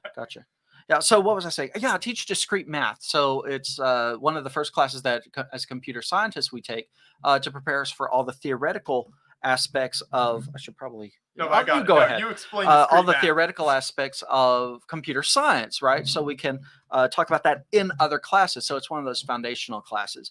And so formal logic stuff, implication, contrapositive, converse, inverse, De Morgan's laws, all those great things that I know you're excited about hearing. This will be another stream for a different day when it's Corey just says words that don't make any sense. This is great looking with all that red. An Enigma machine. Oh yeah, or something like ideas that. Project right there. Okay, so you can put this on now. So let's see how does that go? Oh, it goes on. Let's see, can we face this, or is that too difficult? I probably won't be able to, but it's these posts here. Well, that's probably not called a post, but in my mind it is. No, you can just slide it down on the axle. There you go. Easy. So yeah, I can't see it, so you'll have to do Okay. it. Here we go. Let's see. It's not. Do you have to? Don't eat the red cheese, but have pepperoni pizza for breakfast. There Live we go. tips. Perfect. Oh, look at that. So let's you can face it towards the camera. We can demonstrate. Oh, that is gorgeous. Foldable action. You get the logo when you pop it up there. Beautiful. Corey's having a moment. You know. You can here now. You can face it towards yourself. So Do you believe in love at first sight? I do right now. Somebody asked, do I teach linear algebra? No, I have not had to teach that one yet. Say had to. It sounds so dire. It's like, or get to. Linear algebra is a great class, especially because a lot of graphics stuff relies on that. Well, a lot of other things rely on linear algebra too, but practical stuff for me as a CS student, graphics. So while I open the new pieces here, you should answer Andres' question. So Oh. Assembled, that's the name of his site. So you can answer his question there. Piano or organ, which instrument is more powerful in your opinion? Well, again, it depends on what you mean by powerful. There are some organs that are... Now, Andreas, English is not his first language, so be aware while you're explaining. Okay. I will take that with a grain of salt, the word powerful. If you're talking volume-wise, for that matter, I've heard some 16th century organs and things like that are really interesting, but they can't compare in the volume of sound output as a modern piano. But however, obviously, there are organs that can completely dwarf a piano in sound. So it really depends on the instrument itself. Every organ is unique in the way it is. And I'm talking, the true pipe organs. Every organ is unique in the collection of sounds that it carries. And so there are pieces. Actually, I got to hear the world premiere of an organ symphony in Dallas. Is that the Bass Performance Hall? Is that the, I'm hoping I got that right. Or is that the one in Fort Worth? But it was at the one in Dallas. Anyway, I got to hear that back when I was a student because I went to did my music degree at Midwestern State University, Wichita Falls, Texas. Shout out to them. Anyway. You're one of their proudest alumni. Definitely. Anyway, so and it could stand up against the orchestra, it's in terms of sound. I would say the organ has a lot of different ways of expressing sound. The piano has a different ability. Organs are their nature being wind instruments, and the piano is a percussive and string instrument, you could say. But they approach notes in a different way. The piano is going to be so much cleaner on being able to repeat stuff. I think that you can get more immediate, maybe, or simultaneous. That's probably a better word. Simultaneous diversity of sound with a piano than with an organ. And somebody, again, may disagree with me, and that's okay. It's just that they are different instruments, and they have their own their different use cases. And yeah, I've got friends that were organists, and I was jealous of what they could do, but then again, I wouldn't give up what I could do on the piano for that. So yeah. Let's see. I like Samad says these streams are basically the Lego art soundtracks but better. So that's what we were talking about on the previous stream with the art sets have those like podcasts basically with them, which is basically the information you're giving. So like if they included like a soundtrack, it would just be all this information Corey is giving. Look at this bonus content you get from Beyond the Brick here, only on Beyond the Brick. You're welcome, everyone. Well, this is an exclusive. They. Anyway, looking, see if they're in. Well, the pipe organ anyway. Yeah, so when it comes to electronic organs, there's so many things you can do with the different manuals and everything like that. So that's why it's like, it depends on the instrument, and there's a lot of variety. That was another question I think I had. I was going to ask you earlier. So the difference between a electronic keyboard sound and a piano sound. What are the big like differences there? Are there are there uses maybe that you like an electronic keyboard is better than a piano? Is that ever the situation? Or would you say like a piano like this is always better than the alternative? A piano is always better. Okay. And that is my snob opinion. No, in all honesty, they have different use cases. And modeling, and I'm speaking now as a computer scientist, modeling piano sound is very difficult. Or for that matter, modeling any instrument is very, very difficult. But pianos are, I'll speak to that just because I know it rather well. Pianos behave oddly. You think that when you press one key that it's making one set of strings vibrate, and that's true. However, there's also sympathetic resonances in other parts of the instrument, and there's different behaviors. For example, the way you pedal, it's not on or off. There are different amounts of pedal that you can apply for the dampers, and you get different behaviors. All that's to say, that is extremely difficult for a keyboard to capture, and I'm not sure that there is one that captures it 100%.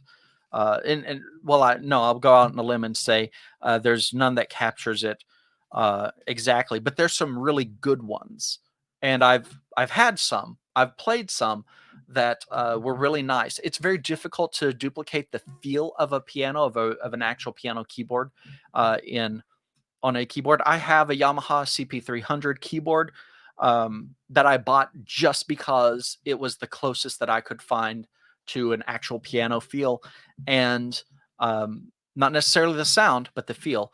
And even then, of course I'm going to prefer my grand piano to that, but I still use the keyboard. It has a different use case. And so that's the big thing. I don't want to, even though I may say it jokingly, I don't want to be the snob that says, no, this is the only way. It's like, it depends on what you're trying to do.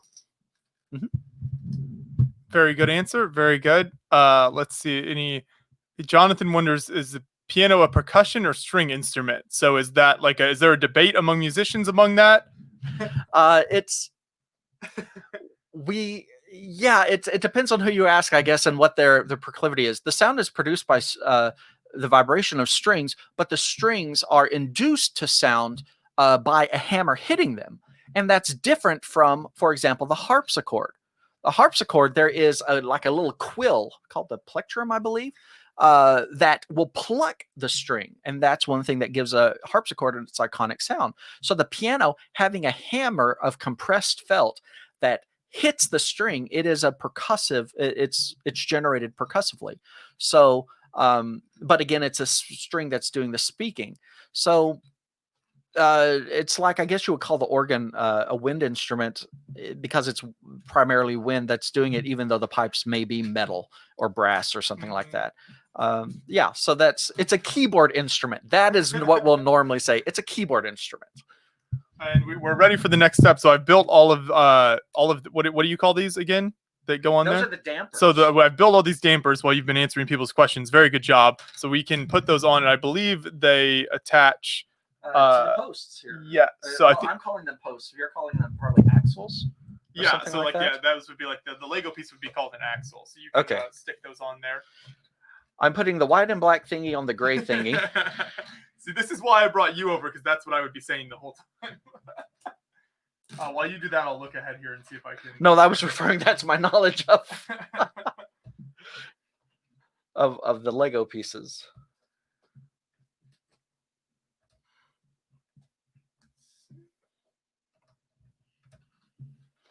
Now, we may want to do some adjustment ahead of time, even though it's not in the instructions, to make sure, because one of the things that we notice about the set is, of course, the strings are these, what color did you call them? Pearl gold. Pearl gold, but they're tubes, but they're not 100% straight. So we may have to turn them so that they're not rubbing against these axles. Mm-hmm. Okay. Yes, the gray axles, what I would call them, the damper lifters, or perhaps I don't quite remember the name of that part. I should have looked it up before I came.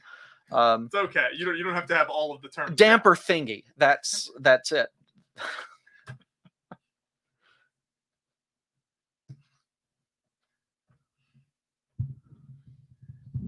Thorsten says this is probably the most interesting stream right here. This one. So look at what you've given the fans, Corey. Definitely. if- Are we missing this? Oh no, there they are. Yep, there you go. You know, if we get enough super chats and enough likes on the video, Corey might make a return for a future set. Because he can, trust me, he can wax poetic about much more than just computer science and piano playing. So he could lend his thoughts to any number of different sets and topics that I'm sure would make for very entertaining content here. We had another, let's see, there was a question on how many octaves is your Yamaha, which was the keyboard, I think you mentioned. Oh, it's a full size, and heavy as all get out. But it's because they have to. You have to actually have weight in there in order to mimic the feel of a piano.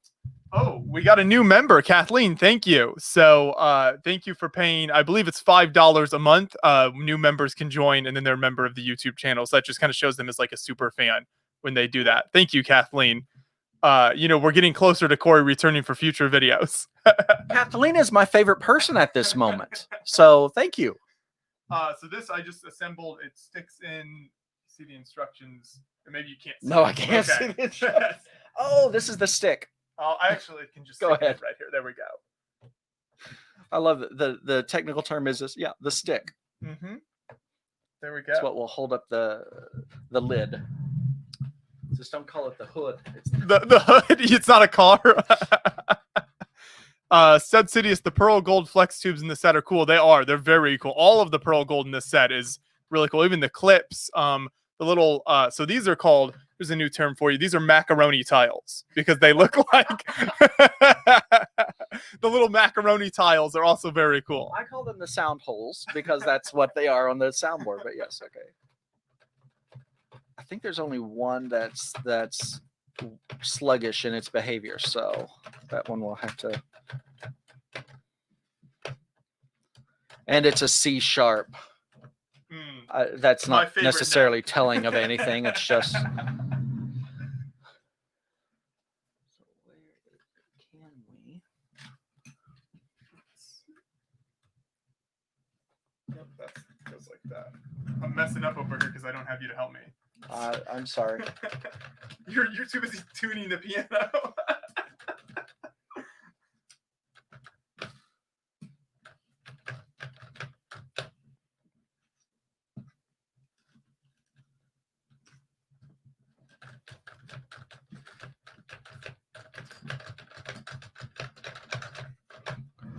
All right, now time to test this. And for all of you pianists, yes, I'm using correct chromatic fingerings.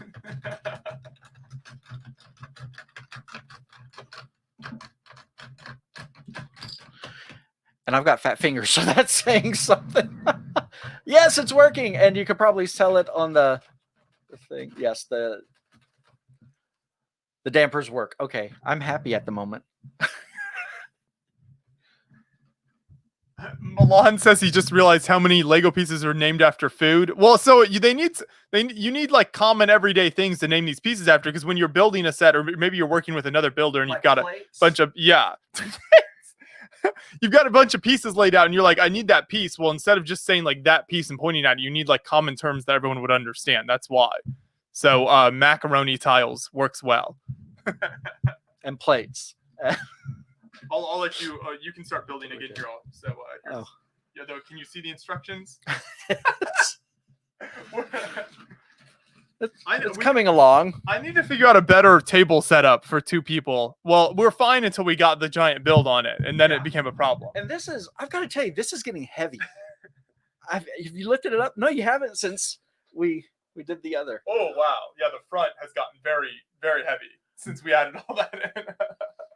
And there's 6 AA batteries in there. Oh, that's AAA, true. sorry, 6 AAA batteries. Batteries not included. Just make sure you buy your batteries so that. All right. Okay, here, I'll move this your direction. Which one are we on? This. I guess I'll do it for now. Yeah, since go ahead. down It's on here. your Yes. side. I'll do a song and dance. That's. Oh no! Oh no! You've heard me sing, I see. Or you've seen me dance. That's. Neither of one. It's the stuff of nightmares. Somebody had a comment earlier. about you should build a GBC module, Great Ball Contraptor. Have I shown you those videos? Have you seen? I've seen one or Yes. two. So that would I think GBC would really appeal to Corey's computer science side of his mind. He gets all the mechanical motors going, the programming of it, and I think Corey would be an excellent GBC builder. Lots of attention to detail, which is very important in GBC because very low tolerances for things to make all the balls work in there. So I think you would do good at that. If I'll have to get you some pieces to do one. That could be interesting. That could be interesting. That's a future stream.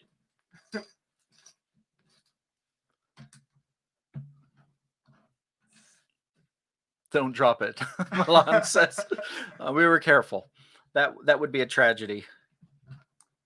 Almost ready. Let's see. I'm holding the page, you know. In anticipation. Yes, well, that's the other thing. As a musician, we get good at turning pages for other people. Seriously, the most stressful part of my music career had to have been having to turn pages for somebody on their recital. Oh, that does sound bad. Yes, especially when you didn't get any warning. They just say, show up, wear a black shirt and black pants, and good luck. And then they forget to tell you, oh, yeah, there's a repeat somewhere in the music. Stressful. Almost as stressful as playing for a wedding. So how would you know when to turn the page? Like you're following along. Okay. Yes, but if the music is complex, right, you have to be a really good reader as well to not get lost and to pay attention to, oh, there's a repeat there. We're going to come back to this place, or stuff like that. So I think, what did we call it? My teacher always called it a BPTP. BPTP, yes, a Bachelor of Part-Time Page Turning.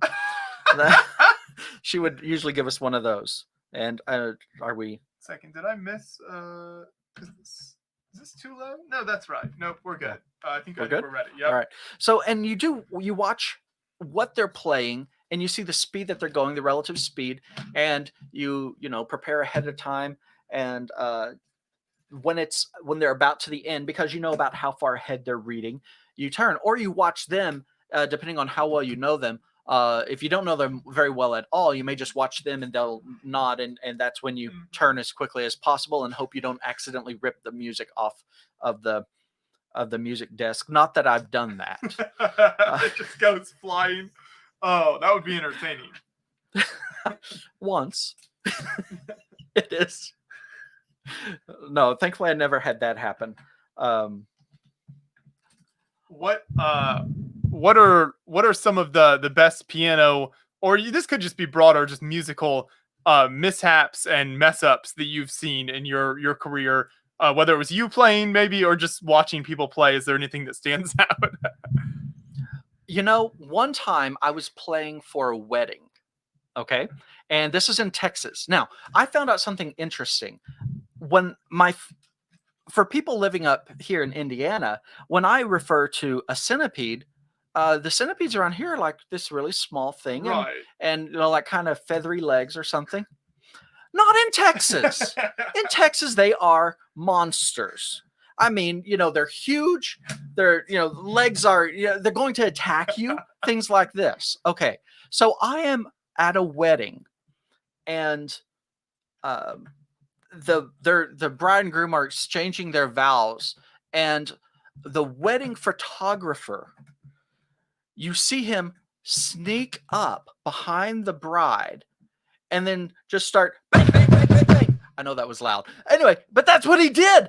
And the bride turned around confused and then screamed at the top of her lungs. And the photographer was a friend of the family, and we thought surely he's playing a practical joke. No, there was a centipede crawling up her dress. Oh my goodness. And he saved her. And so he shoved the centipede over in the corner so we could continue with the ceremony. So you were playing the piano at this? Well, we were just all sitting there observing the behavior, and it was all very interesting. There's one big problem. He only killed half of that centipede, and he put it next to me. So here I am. I need to be doing the dun dun dun dun dun dun dun, and there is a monster Oh, that's like 5 feet long. Slight exaggeration. Coming to kill me. I only hit a few wrong notes. There was a little bit of percussion, I would say, along with the playing. And yeah, anyway. Oh man. Yeah, and somebody's agreeing with me. They buy like that is right. I've never been bit by one. But I've been bitten by a lot of scorpions and stuff like that. And I know people who have been. So I was not going to let. So that was an interesting happening that one time. Yes. I was very scared when you pounded on the table. Fighting centipedes and playing the piano. You can't make this stuff up. This is just some of the skills that Corey brings to the table. And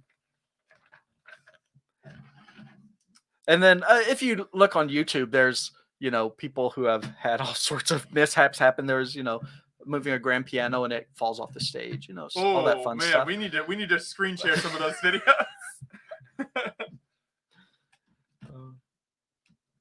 Almost done with this section. Let's see here. All right. Which this is a music desk, by the way, where you put the music. Where you prop up the papers. Oh, one thing I've noticed these days is it seems like so many times now people don't have paper music anymore because of like iPads. Yeah. It seems like almost every time I see someone playing the piano now, or lots of different instruments. You can have it electronically, and it's just more convenient than carrying around books. And at least with a lot of the modern electronic stuff, you can save your markings on them as well. So it's as good as. Oh, I like the way that they've done this to adjust the height or the angle of the music desk. Whenever Josh gets finished playing with it, we'll show you.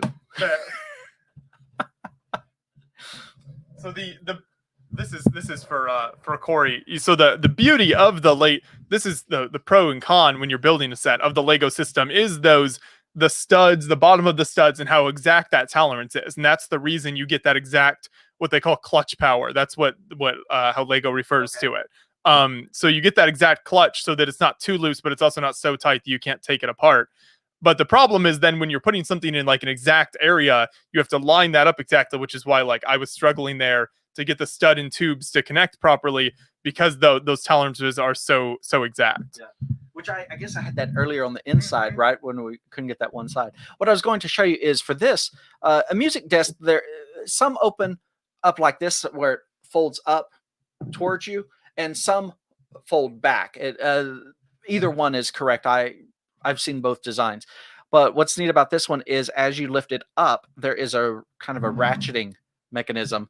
I mean, it's just these, again, what do we call the axles? And what would you call these pieces that have the notches in them, so to speak? Basically, it's something for the axle to fall against. I call that like a grill piece. It's like a cheese slope with a grill in it. Okay. Yeah, and that's allows it to not fall back. So anyway, just a neat little attention to detail there. Not a whole lot of pieces left down here. It's going quick. So we're on 18 now. A lot of black. We should meet ourselves, and we've got 2 bags. So, oh, yes. So. Back in a second, folks.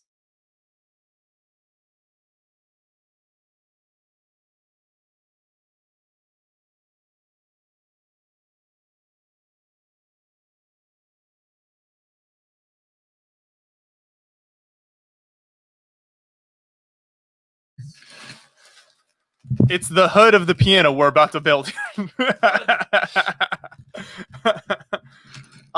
It's the lid, so it'll be very impressive here once this is done.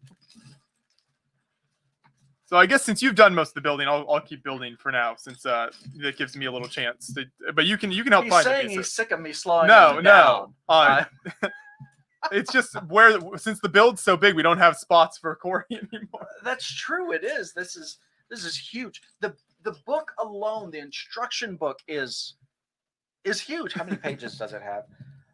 Did we decide it had 800 some odd instructions?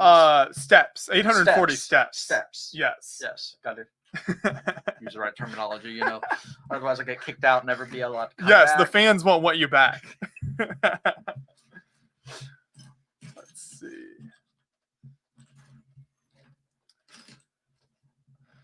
Let's see. Is the hood the last thing? The The hood.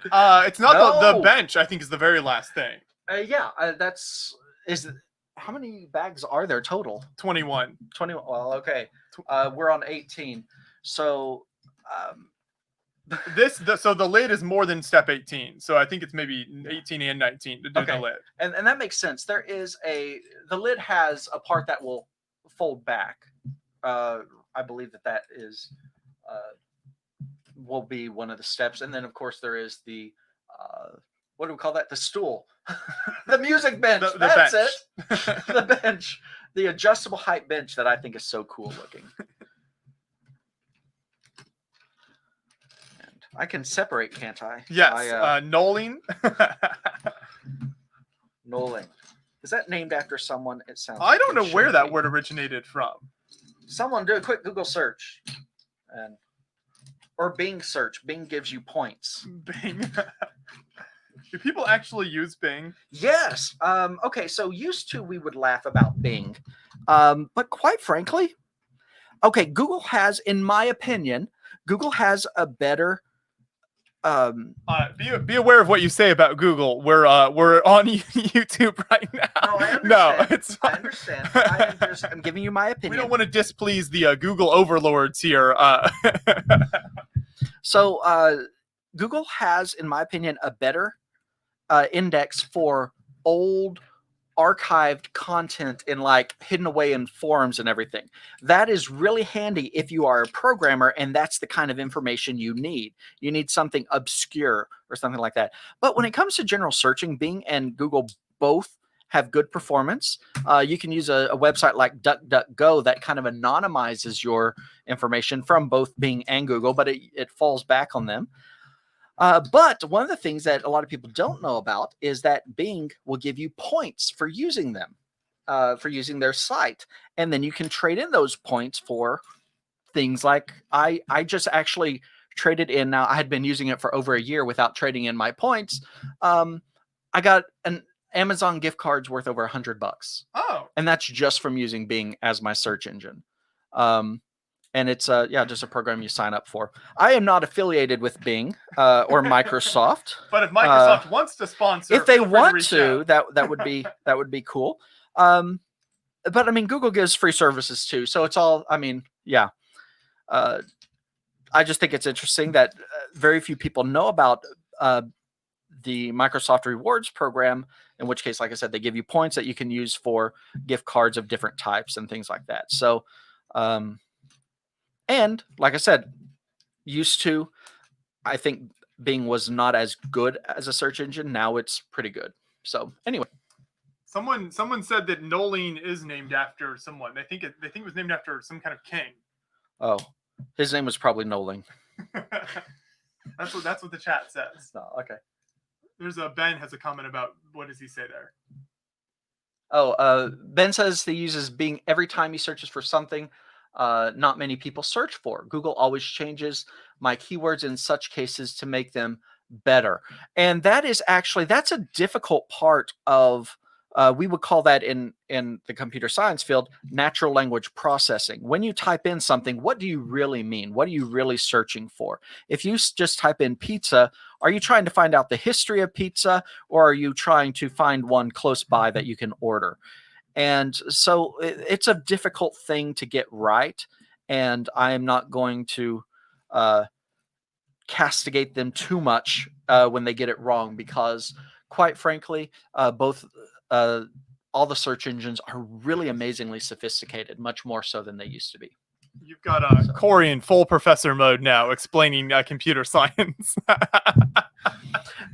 I will be honest and say natural language processing is not my field of expertise. I have friends that do that and colleagues, and they're very good. He already taught one class today, and now he's putting on just a master class online for all of you viewers here. So thank you for joining us. I'm glad you're sticking with it.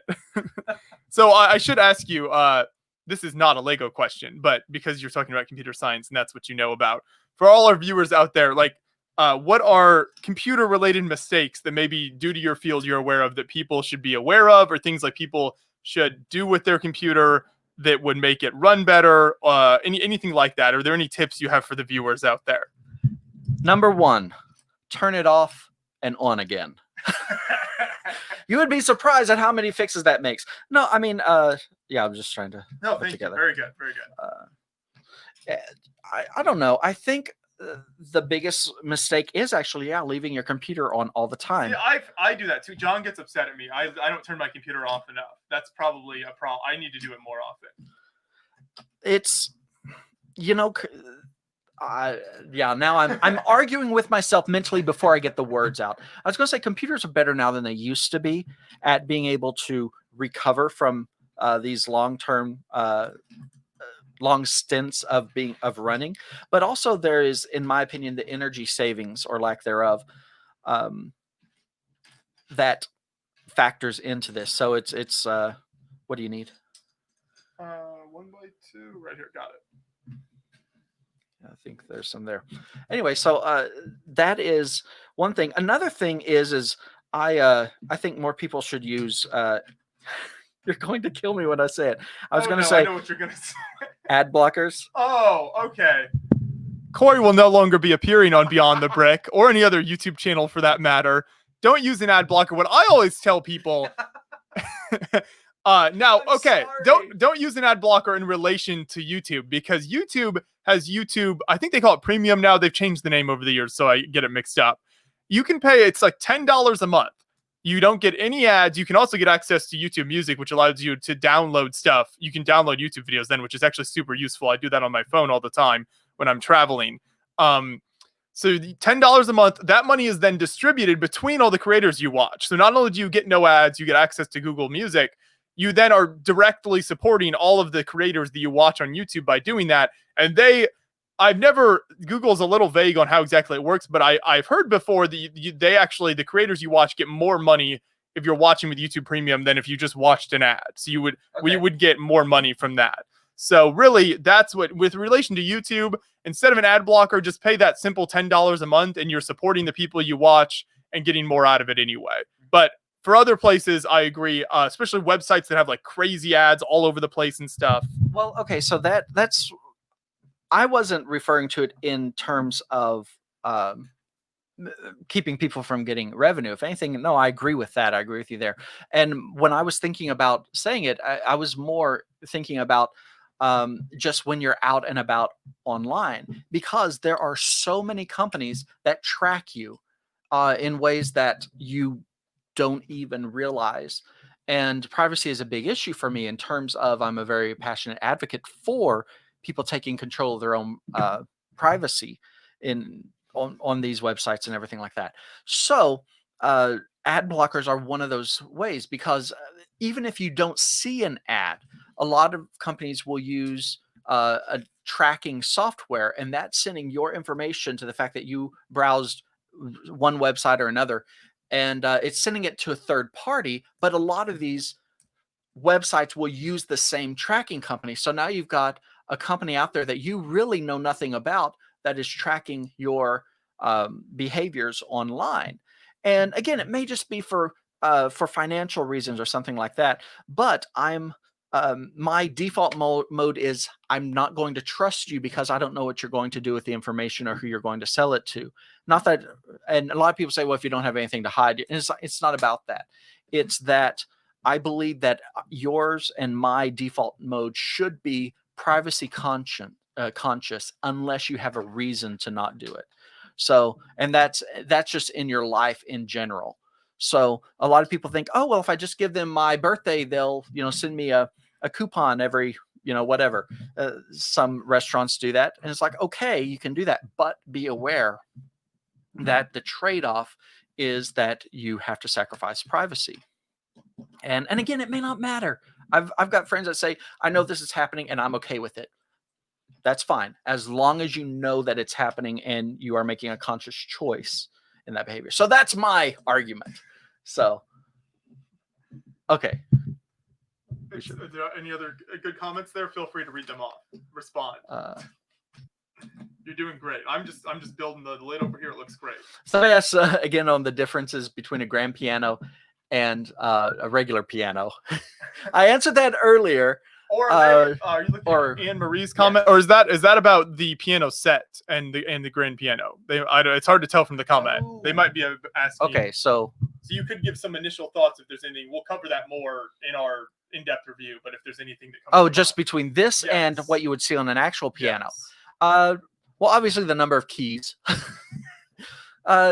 There is some design that some things that they could not do in this. For example, they could not have that. They could not replicate the action. You know, like I said earlier, how it has a repeat lever and things like that. But the action it has mechanical function in here. It's just not the exact same as inside of a piano, and that's for practical reasons. Obviously, it doesn't make sound. Two of the pedals on here are just for cosmetic reasons. Only one actually works with the dampers, but it does work, and that's cool. So yeah, one of the things that is interesting is the stick here. I'm raising it; it's hard to see there, but the stick, there's actually two of them in most grand pianos, and there's only one in this. In the original design, there was two, but I think to simplify, that was one of the changes that they made. But again, that's okay. Let's see. Do I want to? Someone says they have a Google AdWords account. Don't use ad blockers.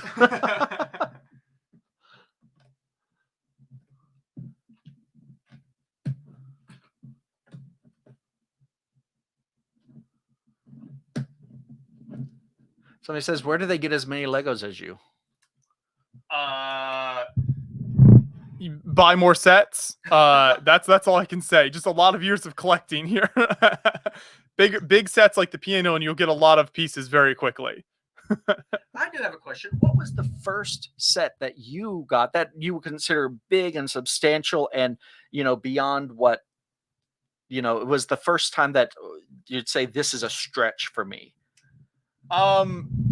So I grew. That's a good question. While I answer that here, can you let's see. We are just starting on this step here, actually. Oh, okay. Yes. All right. So like the first set that I got that was sort of like substantial. So it's hard because I, with older siblings, grew up with Lego, and so they had some big sets and stuff growing up. But sets that stick out to me that I remember getting and building myself that were big. One of the first ones is there was a Vikings line. It was actually very, very cool. It was very short lived, but one of my all-time favorite themes. I wish they would bring it back. And so there was a big Viking fortress that had like sort of like fortress castle walls all over it. It came with a big beast to fight and everything. So lots of cool stuff.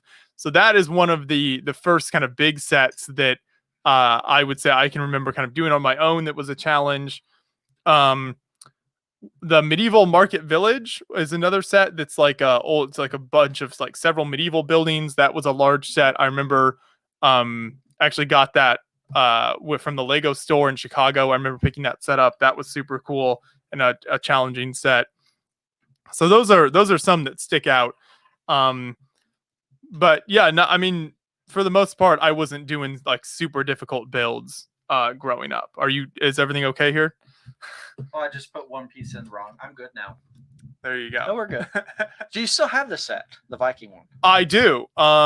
It is not together, but I have it. I got almost the entire Vikings line because the sets were so cool. Some of them, the boat sets, I got multiples of because then you could have a whole Viking fleet, attacking some monastery somewhere.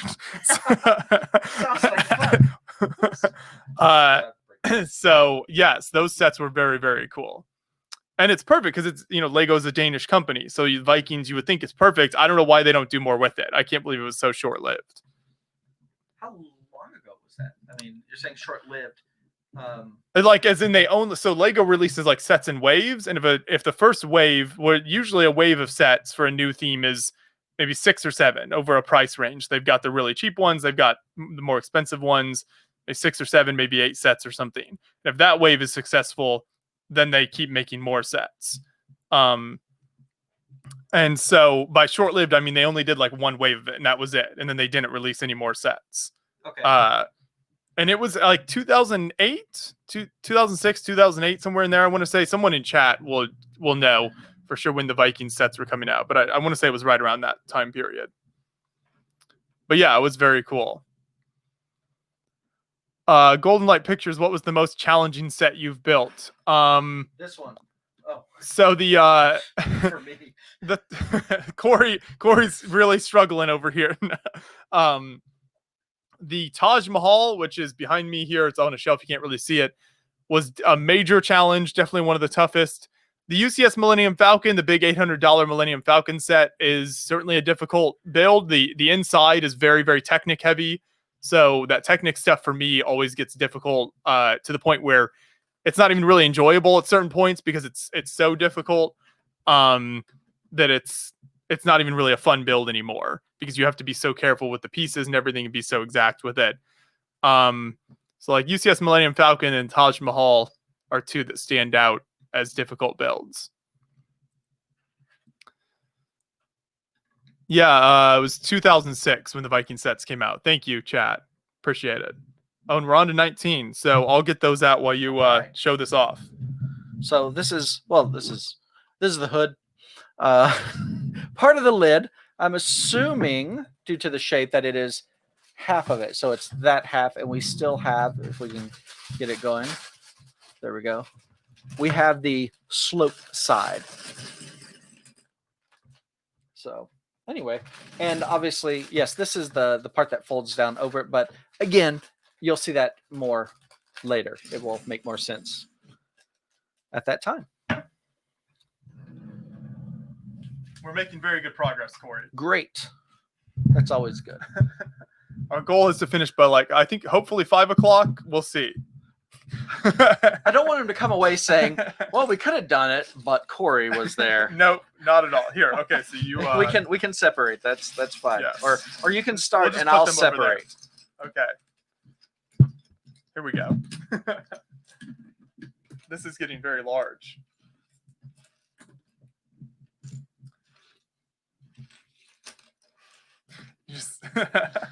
I'm looking So for the much pieces fun. I recognize.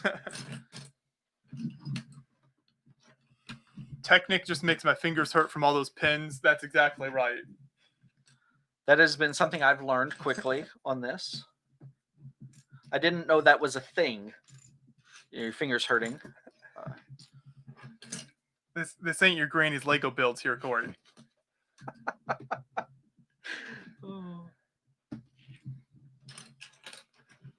It's so funny. I should show you sometime. I'll have to pull out some old Lego instruction booklets. So we talked about at the beginning of the stream, I think you were asking me about instructions.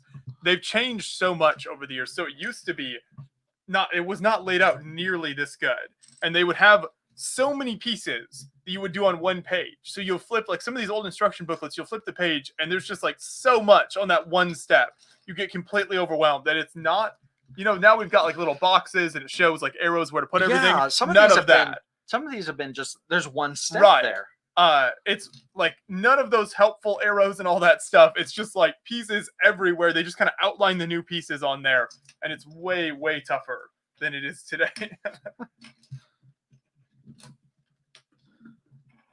The 80s and 90s stuff was some very difficult instructions. You're doing a great job, Noli. Bringing order to chaos. That's what computer scientists do.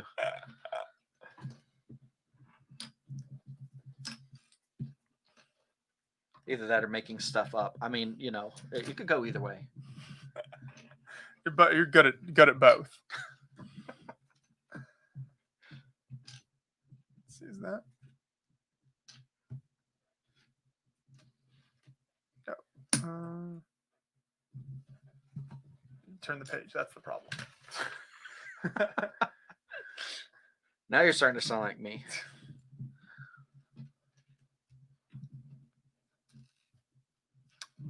Yeah, it would be cool if we got a full-on Knight's Castle with an old siege machine. That would be dope. I so agree. So one of my big pet peeves with Lego at the moment, there's not been a decent Knights medieval theme for 10 plus years with Lego, which is so weird because kids love castles and knights and all that. And I don't know why they don't make a better effort at it, but there hasn't been any decent stuff there for a very long time. What about like Da Vinci's designs and stuff like that? Or There have Do been some those? of those on Lego Ideas, but no official kits.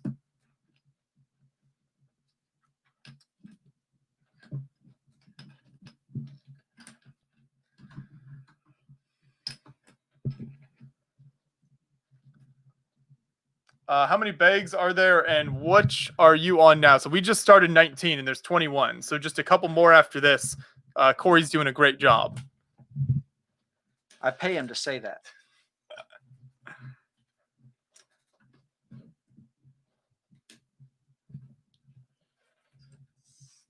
Oops, sorry. No, I just you're stole good. the one that you needed.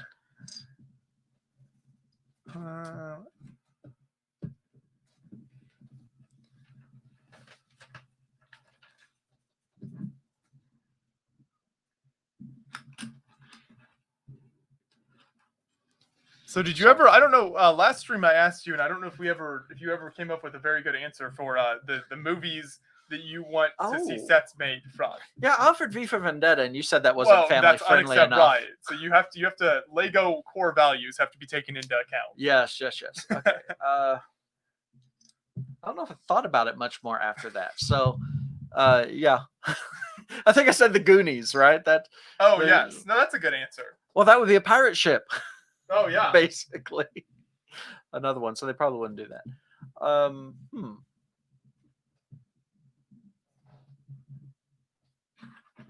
I'm going to have to think about that.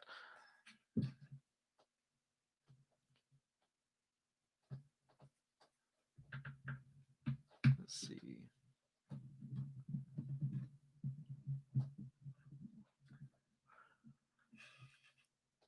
Think very deeply. I am. I'm assuming there's Star Trek stuff. No.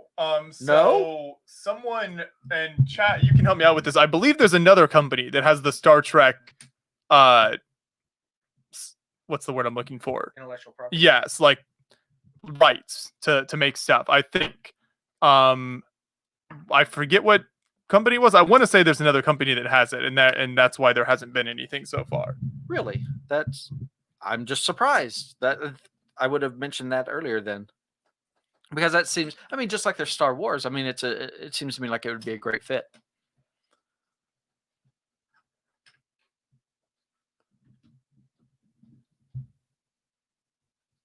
The Goonies Dimensions pack, that was the one I was mentioning. So Dimensions okay. is like a video game combination with actual parts. You would set the characters down on there, and it would bring them in. Oh, okay.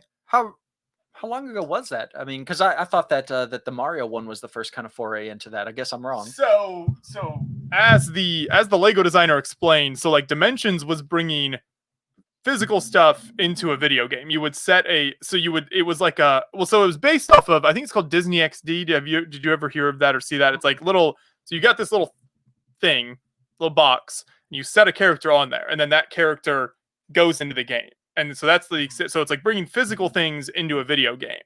And as the Mario designer explained, like Mario is bringing a video game into the physical world, and that's like the difference between what they did with like Dimensions versus what they did with the Mario stuff. So like with Mario, you're actually playing like the video game yourself with the physical bricks. Okay. Whereas this was just putting a character down and then putting it into a video game in Dimensions. Okay. I think something with augmented reality would be really interesting. Have you seen any of the apps that are augmented reality apps?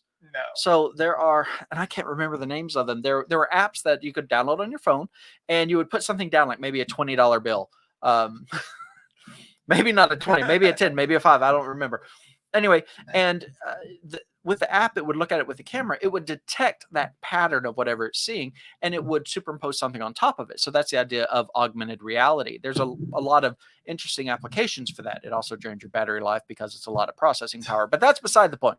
Anyway, it's really cool because you could have scenes that then as you look at it through your phone, it can have animations that interact with what you're doing, and it's in the correct perspective as you're looking at it and things like that.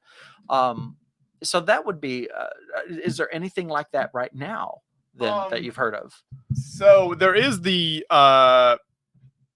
Hidden Side is the name of the line, and it's like a ghost hunters type of thing. And Okay. so it's like these like kids go around like catching these ghosts, and you use your phone. It points it at the sets, and then there's like on your phone, this like all these ghosts and stuff start popping up around the sets, and then you can like interact with it then through the phone. Okay. And I think I've actually have not played around with it very much, but you get, I'm sure, like points or something like that as you play with it. But yeah, so your phone does sort of an augmented reality interaction with the sets. Interesting. So not quite Pokemon Go then. I've never played Pokemon Go, so I don't know. I just had friends that did, which was also an augmented reality thing. But anyway, let's see what else. Yeah, so the Hidden Side app is augmented reality. That's what. Yeah, I see it there. Milan is back.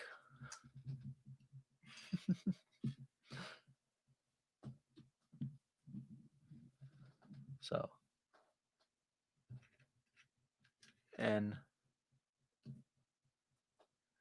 somebody said, "Do you understand what you're going to write?" And he said, "Hola, hola, ¿cómo estás?"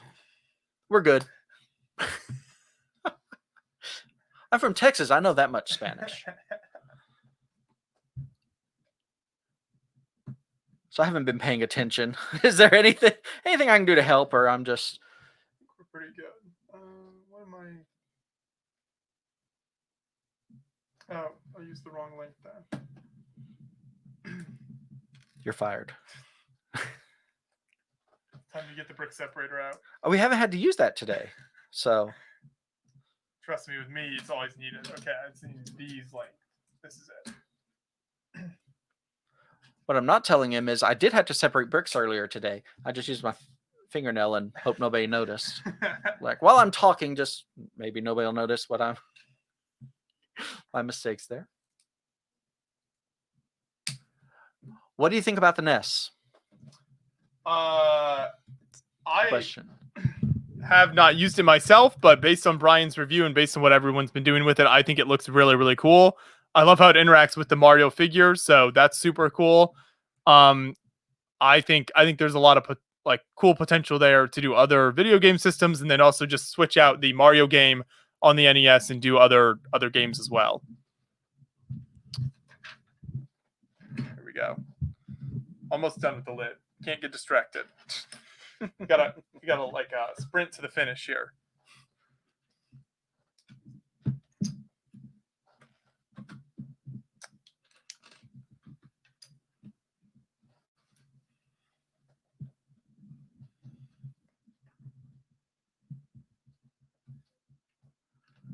So I think I need to look into the NES set just because, well, yeah, that's what I grew up on.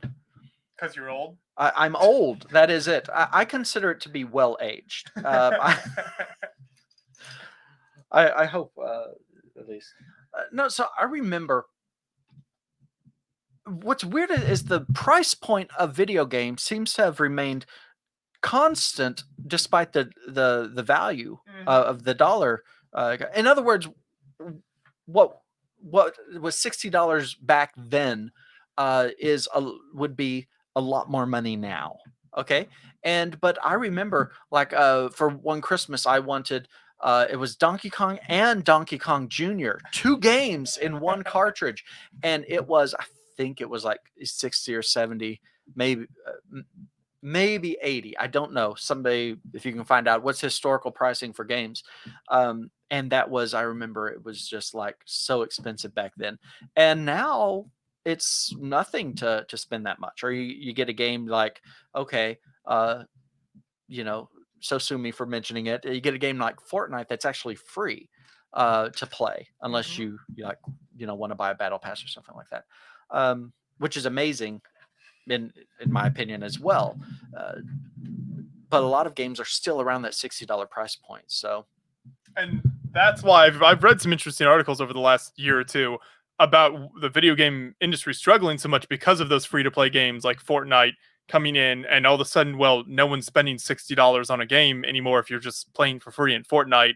And that's why you see all these big-name games like your Battlefield, Call of Duty, all of those things that add a Fortnite style, like a battle royale type of mode or something, trying to bring those people in and keep buying their games, because otherwise they're losing out on all that money. If I could encourage you, look for indie game developers. Not that the big games aren't bad or aren't good, but rather it's really hard to compete against the big game companies. And I'm not saying that they put out bad stuff. If anything, no, it's amazing. I, as a single programmer, I don't even know if I could compete against them. Just because of the really excellent quality of graphic design, of the amount of programming, whether it be the different engines used, graphics engines, physics engines, and things like that. So when someone does put out something that's a really good quality, that was a significant investment of their time and everything. So if you're able to, definitely try to support those types of developers. So Good point.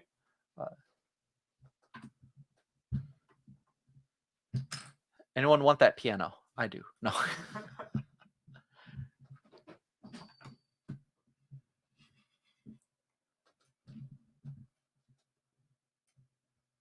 Do you think the Mario theme will be short-lived as well?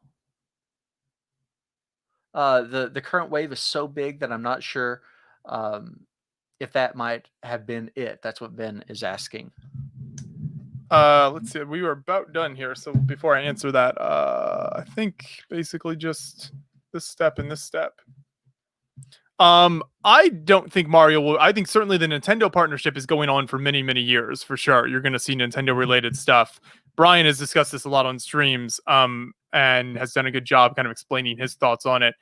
But I think Nintendo stuff will come out for a very long time, and I think we'll continue to see Mario. The style of play lends itself to like almost unlimited possibilities of the sets they can make, the different characters and scenes they can do from all of the different Mario games. So I think you'll see stuff for a long time. Maybe they'll take a break from just the Mario sets that they've done already, and maybe they'll go, more in a direction with Zelda or some other Nintendo stuff.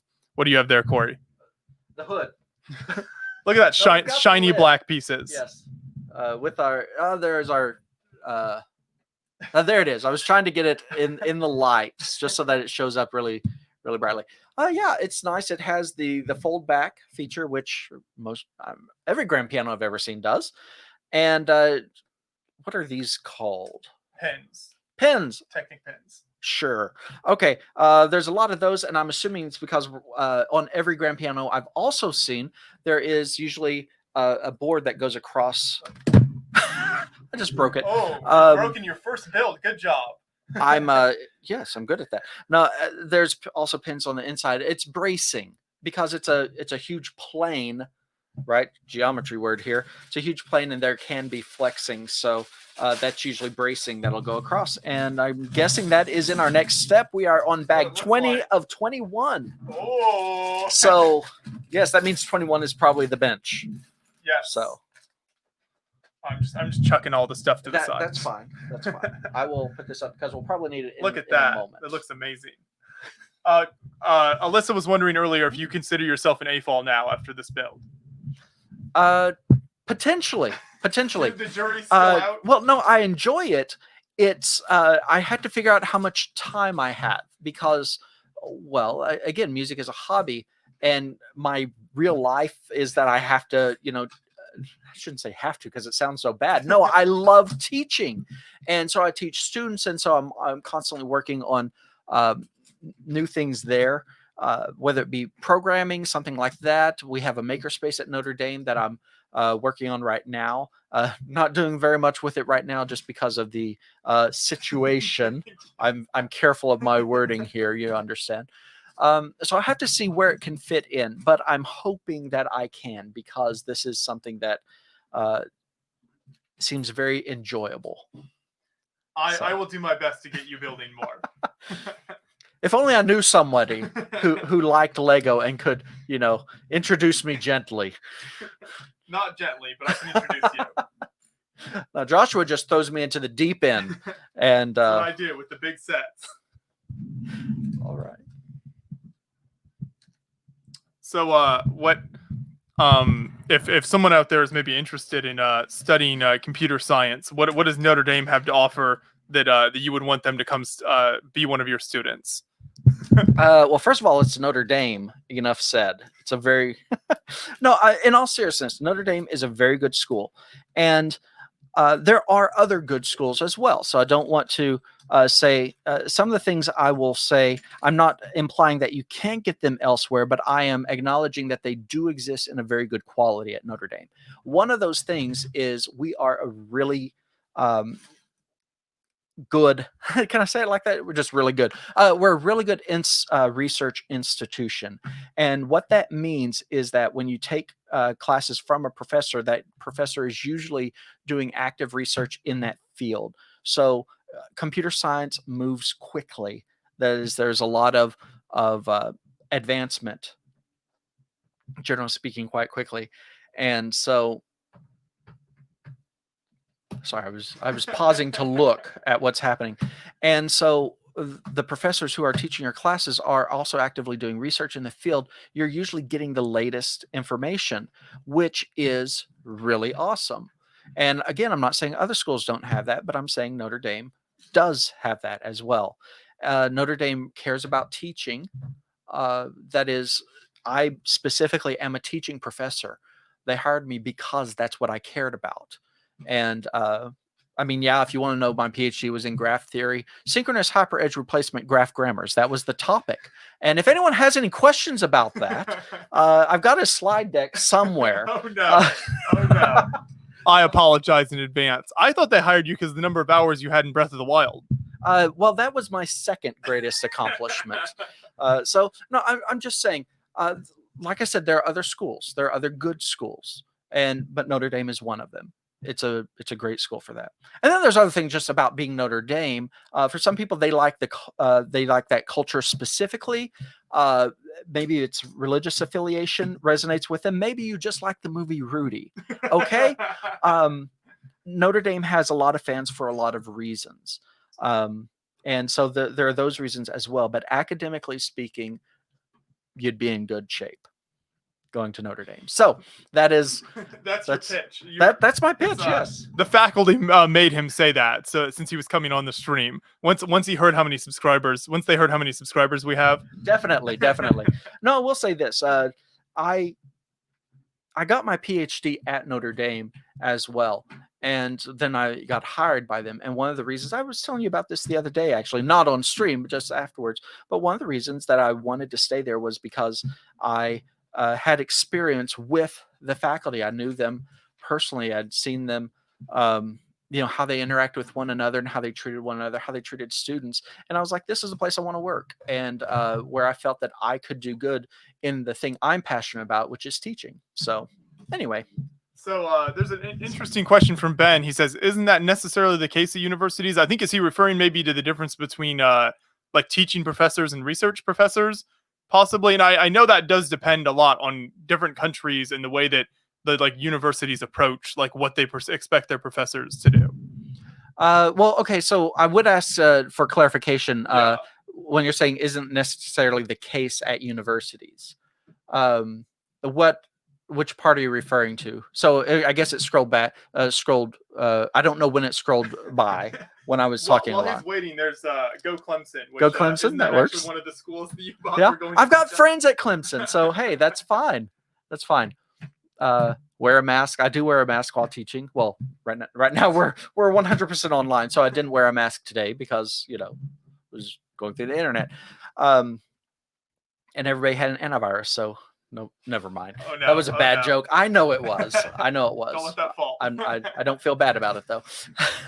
So there are different levels of research universities. I will say this as well. So maybe while Ben is doing the connection if teaching and research. There's two types of professors, at least at Notre Dame. There's teaching professors and research professors. The research professors they're doing active research, and they generally only teach one class a semester related to that field. And the teaching professors teach slightly more. It's just our interest is primarily in exploring different teaching techniques. Not saying that research professors don't do that as well. There's some amazing teachers in that field as well. It's just what we devote our time to, how that divide happens. And so For the teaching professors, we're not pursuing research. We're not advising grad students. That's the, I shouldn't say we're not doing research, because there are teaching professors that do research as well. But our main goal is not to advise grad students. It's to teach. Yes. And what I was saying is there are different levels of research. I don't even remember what school came up with these classifications. But the highest level of research institutions is called what we call an R1 level. And that's what Notre Dame is, an R1 research facility.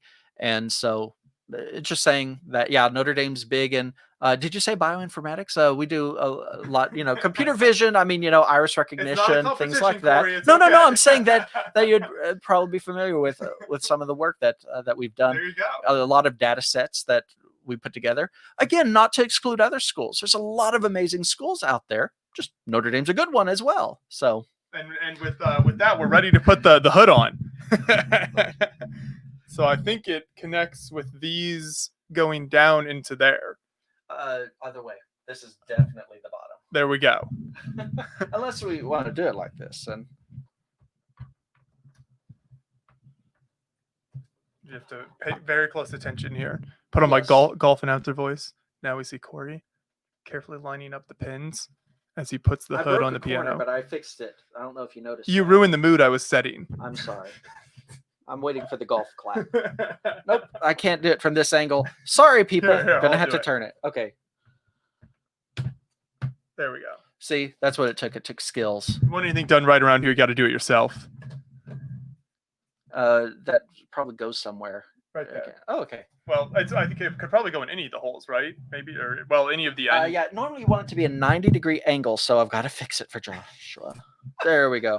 Okay. So, Oh, look at so that this beauty. is The finished. the piano, everything except the bench. Yeah.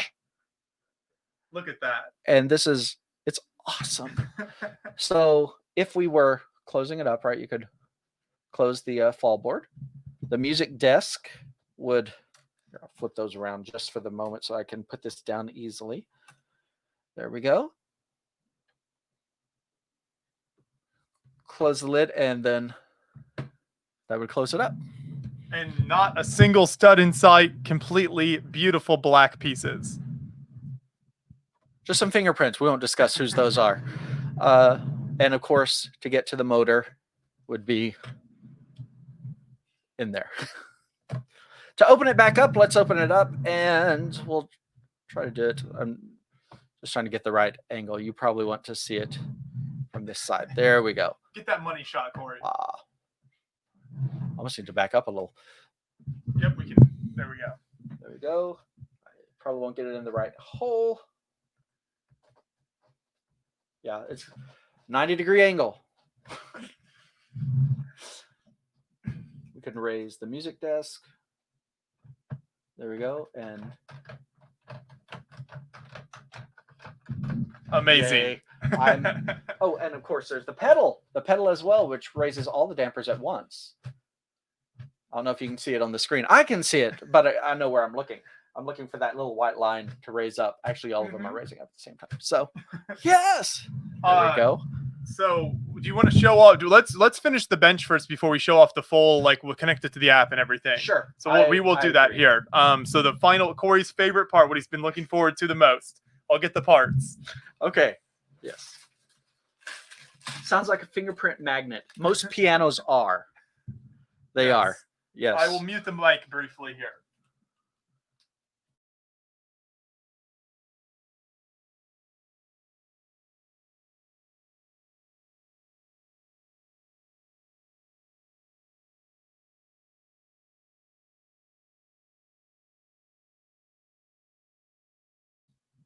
So we just unveiled the music tile, and this is massive. This is like it's like a 6x6 stud tile here.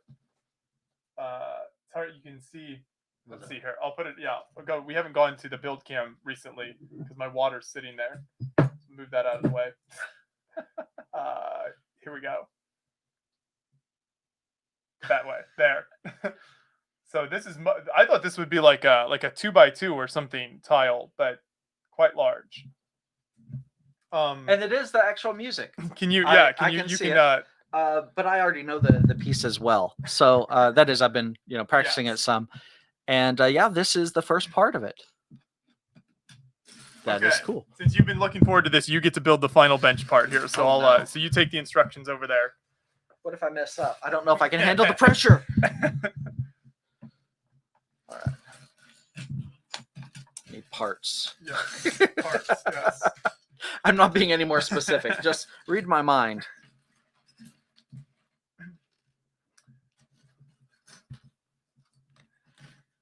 I'm trying to see question? over there. I'm trying to see over there what parts you need next.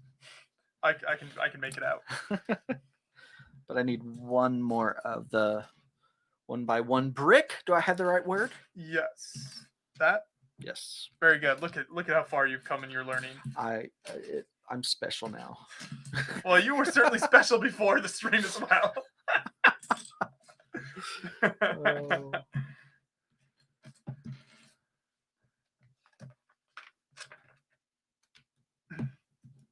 Got a long axle.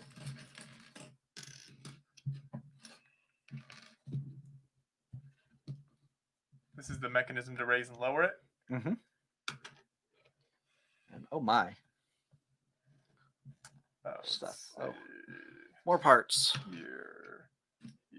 Orientation is definitely going to be important on this. Pay careful attention. I'm concentrating. Gary asked, are we going to give it away? No, that's not the plan. You'd have to pry it out of Corey's cold, dead hands. Oh.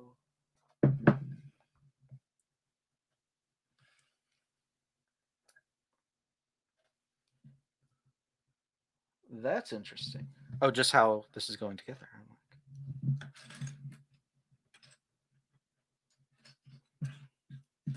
I'm not knolling very well over here.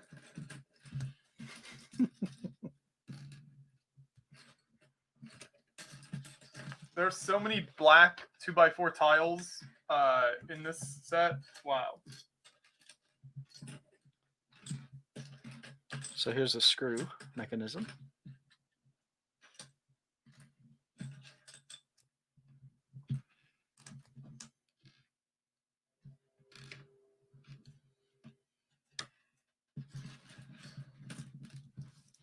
Oh no. I'm throwing pieces. It's way down there. That's why they include extras. That was for the next step over there. I'll need one more of these gray.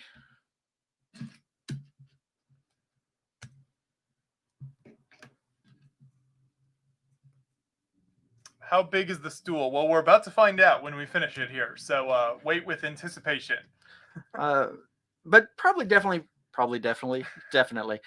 proportional to the. Right. So if you sat your Bionicle character on that. Do you have one? not with an easy reach. I might set a minifigure on there. Oh, okay. That'd be great. Let's see. Where did this one over here? Yes. Sorry, I'm just slow. You're good. You're really taking the whole build in here at the end. There's a lot to take in. This massive tile is so cool. I love that. So now we'd said that they don't do custom blocks normally, but surely the Lego emblem must be custom for this, or It's printed, so they can print anything they want. Oh, printed. On there. It's just they don't design a new piece. Correct. Exactly. Gotcha. Not. I mean, they will design new pieces sometimes. Basically, how it works is designers have and I think it might depend on each theme, if I'm not mistaken. But designers they're told okay, so you're working on these sets. You're allowed to have one or two new pieces or something like that. You're allowed 2 new pieces that we'll make for you if it's absolutely needed to do it. Okay. And what happens is if they're designers will go around and trade and be like, hey, for your theme you're working on, maybe if you don't need any new pieces, can you get this piece made because I need that for this set and I don't have enough in my allotment to be able to get any more new pieces made. So they negotiate with each other. Are we going to try playing it at the end? We will. We'll put on the mechanism. Yep. Definitely. So it does play when you have the app connected. There's a quite the Technic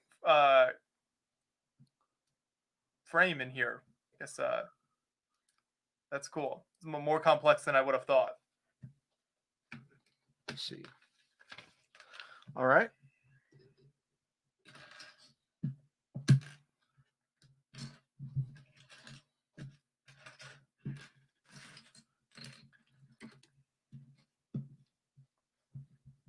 Yeah, you got to pay attention to the diagram.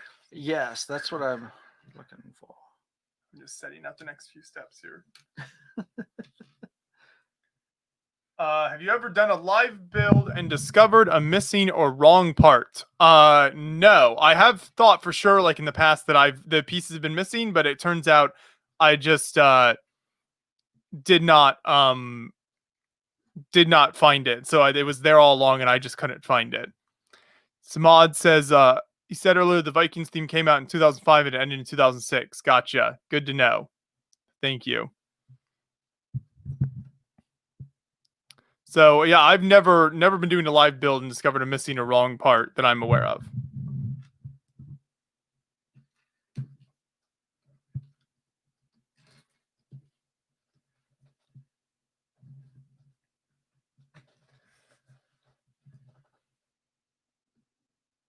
So we've been just over 3 hours here, so we built pretty quickly. A lot of focus over there, Corey. Yeah, well, I'm again not. You don't want to make a mistake, and so, you know. Yeah, the inside of this bench is much more complex than I would have thought here, but that's cool. That's, I guess, how they make it work. The scissor mechanism. That's what I miss. I was like, where is that piece coming from?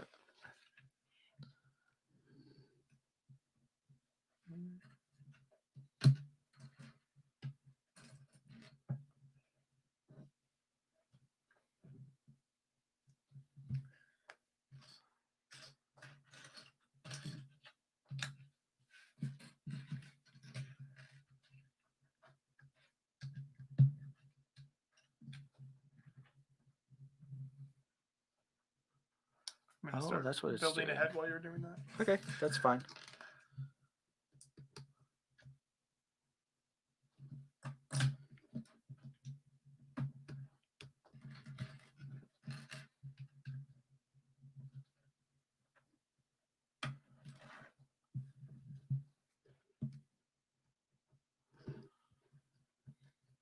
I mean, this is, well, I was going to put it there. The start of the scissor mechanism, and it is, I don't know, it's hard to see. Complex, I would say, yes. I built this section so it just slips on the front with this part. Gotcha.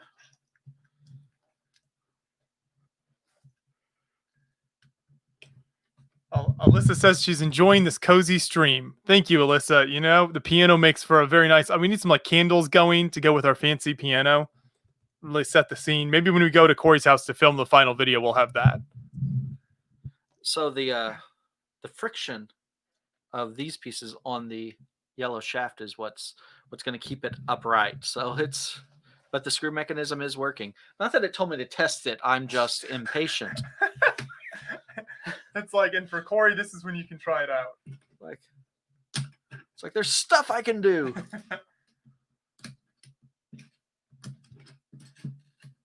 Guess I got to build now. It's the only reason you're here.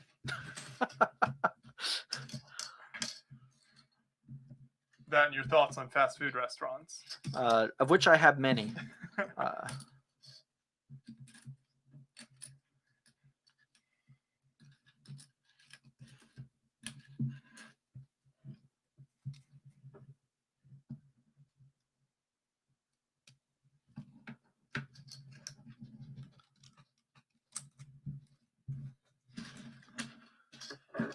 We're getting close, folks. Just a little bit longer. We're really focused in on the build here. All right.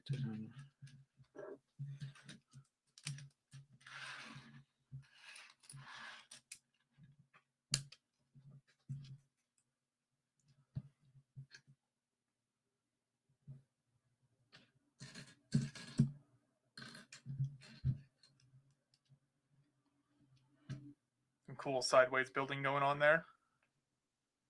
Yeah. Studs on the sides. When piano was for warming up, bench is the main model.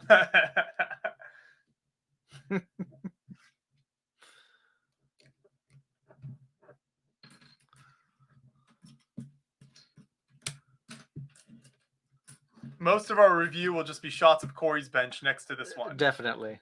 Yeah. Okay, so I think I've got all of that. It's a 1x8s, right? Yeah, that looks right.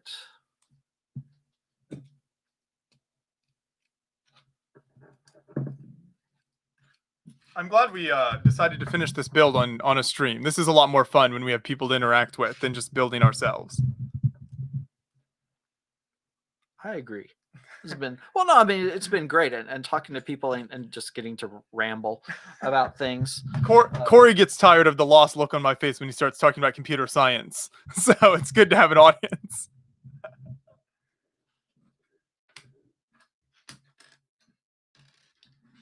I'm just chucking pieces at you. There's 2 of these to be built, so I want you to have the full experience, though, Corey.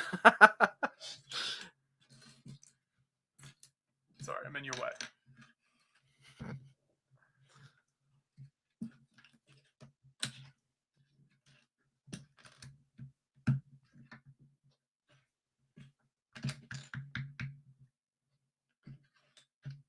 What are we looking for? a longer one of these. Yeah, because this is asymmetrical, which is kind of interesting. So, alrighty.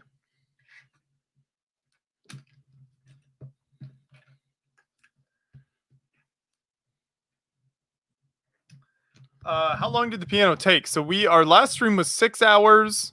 And then this one is gonna clock in at like 3.5 hours. So for us, it was close to 10 hours. But other people have said it's more like the 6 to 7 hour range if you aren't doing it on stream and talking and don't have Corey messing up all the time. Well, I wasn't gonna say anything, but no, I believe I messed up more than Corey.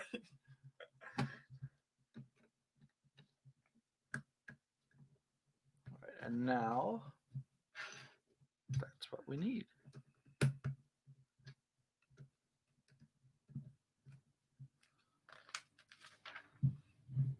Oh, 10 of these.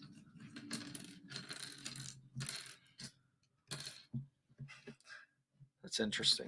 Well, I'd see what they're doing, but that's interesting. That's one of the treats about building official sets, and this is something I encourage people, even like AFOLs who build mocks and are like, oh, I just want the pieces. Just building sets, the designers who build these are so talented. They do things in such an interesting way that even if you're a good builder, you can learn from putting together official sets. And so you'll see a parts technique and you're like, wow, that's really cool. I wouldn't have thought of that, just the way they've put that together there. I'll agree with that. I mean, well, and again, I'm, not exactly an expert on any of this. One might say I'm the opposite. But this has been a very fun experience.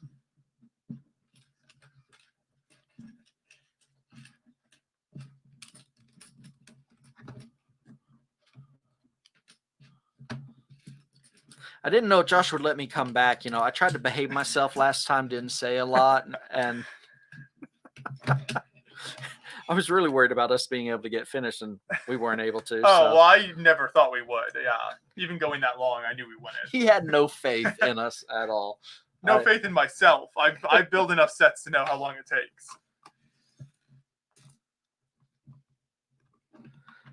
So this is interesting. It's using the bottom side of these so that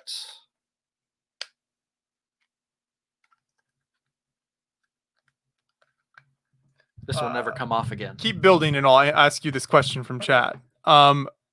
Corey, have you ever used Lego bricks to represent graph theory, since a single piece encodes multiple information like color, length, type, similar to how a vector contains both direction and quantity? I never have. I mean, I understand what you're saying on it, definitely. I just never have, and never thought about it, to be honest, since Lego was not something that was a part of my world. And so, yeah. Or graph relationships to other pieces and types. That's another comment. So there you go. Maybe an idea. You know, I can hook you up with some Lego Always. if you need some pieces. You can be my supplier. Yes. Say, Josh, I need another hit of those Lego bricks. You know.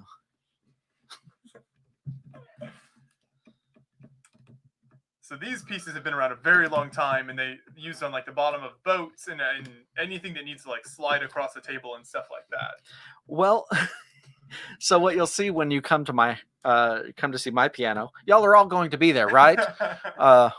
Well, when we do that video, these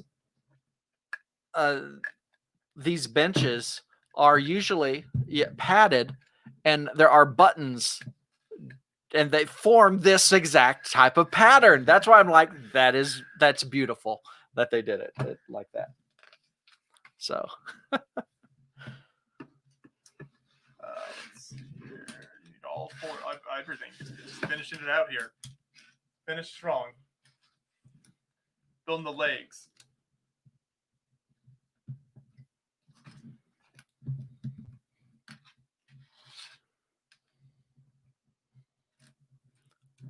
Any other questions? Since we're quiet. This set described in one word, stunning, and stunning is in all caps, just to get the point across. Agreed. Leslie says drinking coffee. So I have my water here. Yeah, I always drink water on stream just because of the amount we talk. It makes it easier. I've got my Texas mug because if you didn't pick up from the number of times Corey said y'all, he is from Texas. I said it a lot tonight. I just noticed you said it a minute ago. That's why. It makes it into my lectures as well. And we're almost there.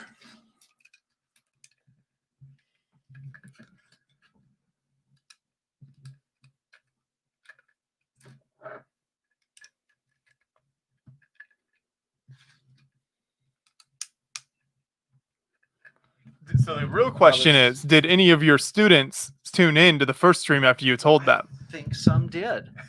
I don't know how long they stuck around. They may have said, oh, no, we already had to put up with this guy for a couple hours.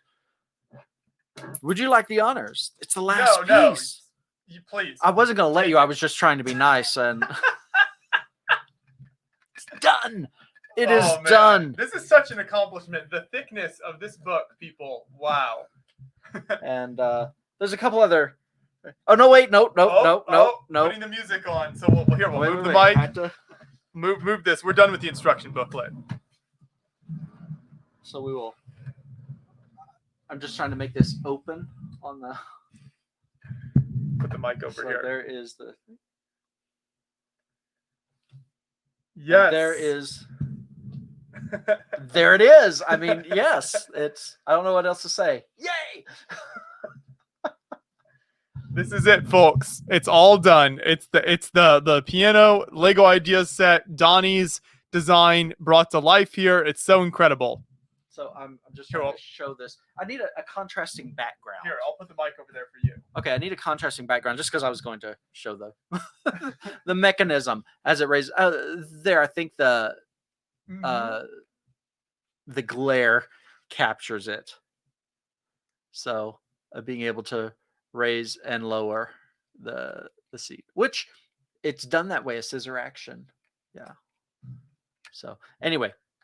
Okay, so now the big moment where we connect it to the app and we actually show off the thing. So if you want to open the door there and turn on the button, I'll open the app. I probably can't see the button. Okay, I'll hit it then. Then we're good. Yep.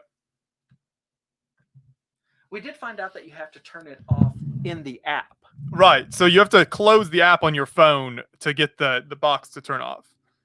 At least we can. There is a flashing light in there. Probably is not showing up. It's the white box in there. Hit that button again. There we go. Should connect now. Yep, it's connecting. Does it have to load up? Nope, it doesn't. So it only had to load up that one time. Okay. Now we'll turn it back. So we will do the play option, and as long as we don't go off the edge. which of the 5 options? So we've got the Für Elise, we've got Twinkle Twinkle Little Star, Happy Birthday, Jingle Bells, and We Wish You a Merry Christmas. Which one would you like to go with?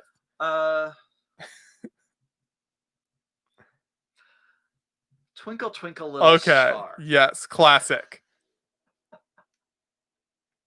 Okay, so this is the play option. So I believe that means if you hit the keys, it will play. So let's see what happens. We didn't know about this. At least I didn't.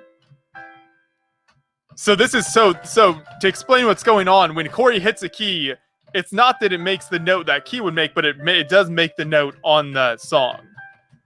Yes, but I can guarantee I'm hitting the right note. Oh, Corey's just showing off now. At least if it's in the key of C. Oh, it stopped. If it's in the key of C, I was hitting the right note. So that's the. That's Für Elise. It starts on the okay. 1 second. No, but now I gotta pull that up.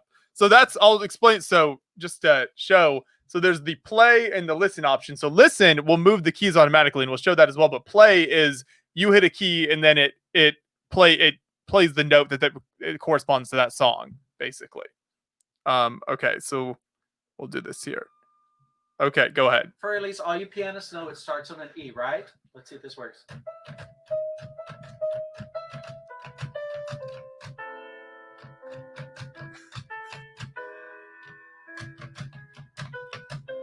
What?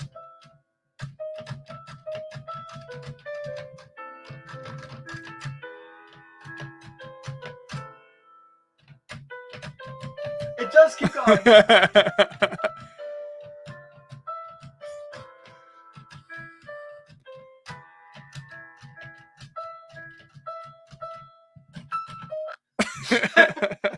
Oh my.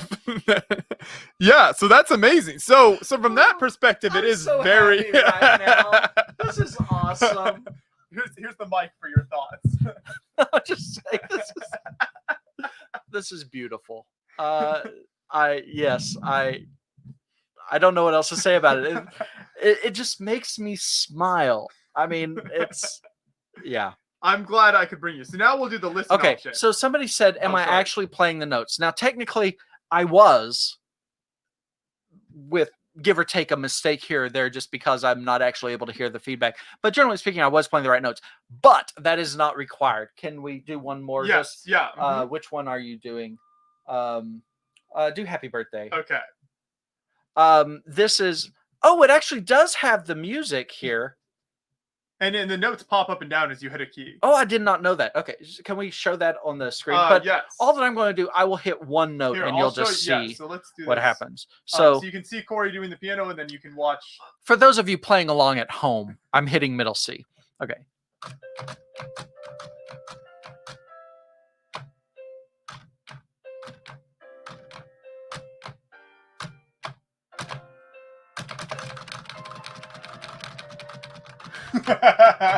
So it does go at, it follows your tempo to some approximation, as well as it could. There's an infrared sensor inside, so it doesn't know which key you're hitting, but when you hit a key, it will play the appropriate note. So it's a little, that is the caveat, but it's still cool.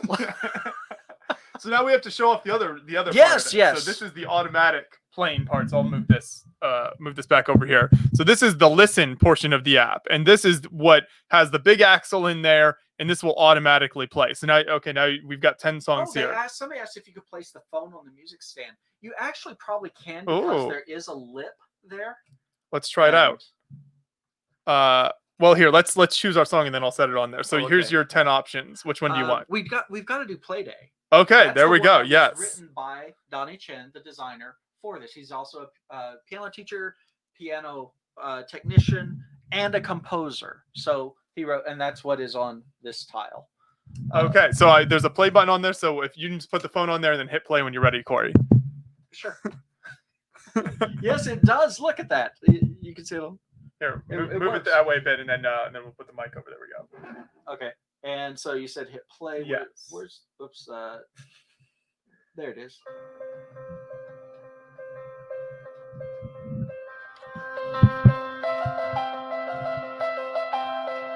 And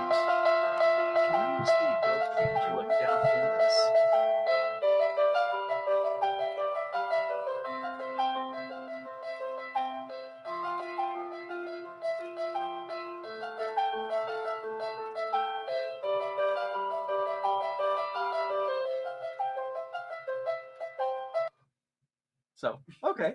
Well, go ahead, do another one because that's really cool to show off. Yeah. Well, you'll have to unlock your phone. What's your passcode? Come on, you can trust me. I'll just hold this here. Okay. There we go. So go. Oh, okay. Listen.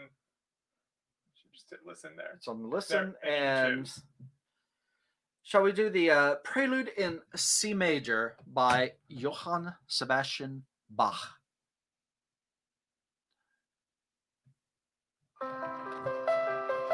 Prelude number 1 from the Well-Tempered Clavier. For those of you playing along at home, played this at many weddings. Oh, it's very nice. But again, you see the dampers moving. You can see the hammers inside. Now, this is, of course, it's not playing the same notes. It's a prearranged pattern of keys going up and down.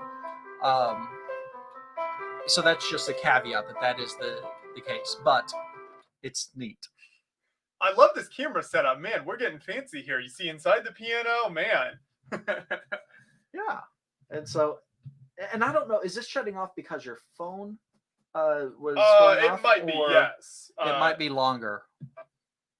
That's true. I think that when my phone shuts off, I might shut it off. So as far as you can tell, then the keys it's hitting are completely random when it's playing a song. Yeah, well, it's not random. It's a prearranged pattern. Okay. There's a cam inside that has pieces that, as it turns, it will press certain notes or certain keys. So that basically is how the app works. You've got those two different features, so you can hit the keys yourself and make a sound, or you've got the prearranged ones and it hits the keys. So who is this? Golden Light Picture says, and that's why Mozart killed his chickens, because they said they liked Bach. Okay, no, I've got a worse one. Why couldn't Mozart find his teacher? Because he was Haydn. Hayd. Never mind. I got it. Okay. I got it. It doesn't make it any better. It doesn't. You know what? Musicians have all sorts of jokes that they tell on other instruments. So one of my favorite ones is, are there any bagpipe players in the chat? I just want to know. Are there any bagpipe players? Because I'm about to insult you. Why do bagpipe players walk while they play?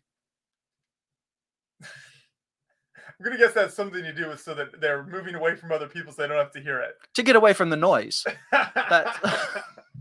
That's bad. And there's plenty of others. Just Google musician jokes, or Bing, as the case may be. As good as your joke was, Ben has an actual relevant point. So yeah, he says for the Power Functions app, you always have to disable your automatic screen lock, apparently, or else it shuts down the app. So this is the first time I've used that app actually with any set, because I haven't built those sets that require it. So that's good to know. Thank you, Ben. Alyssa's here for your nerd jokes, Corey. At least someone appreciates them. It's great to be appreciated.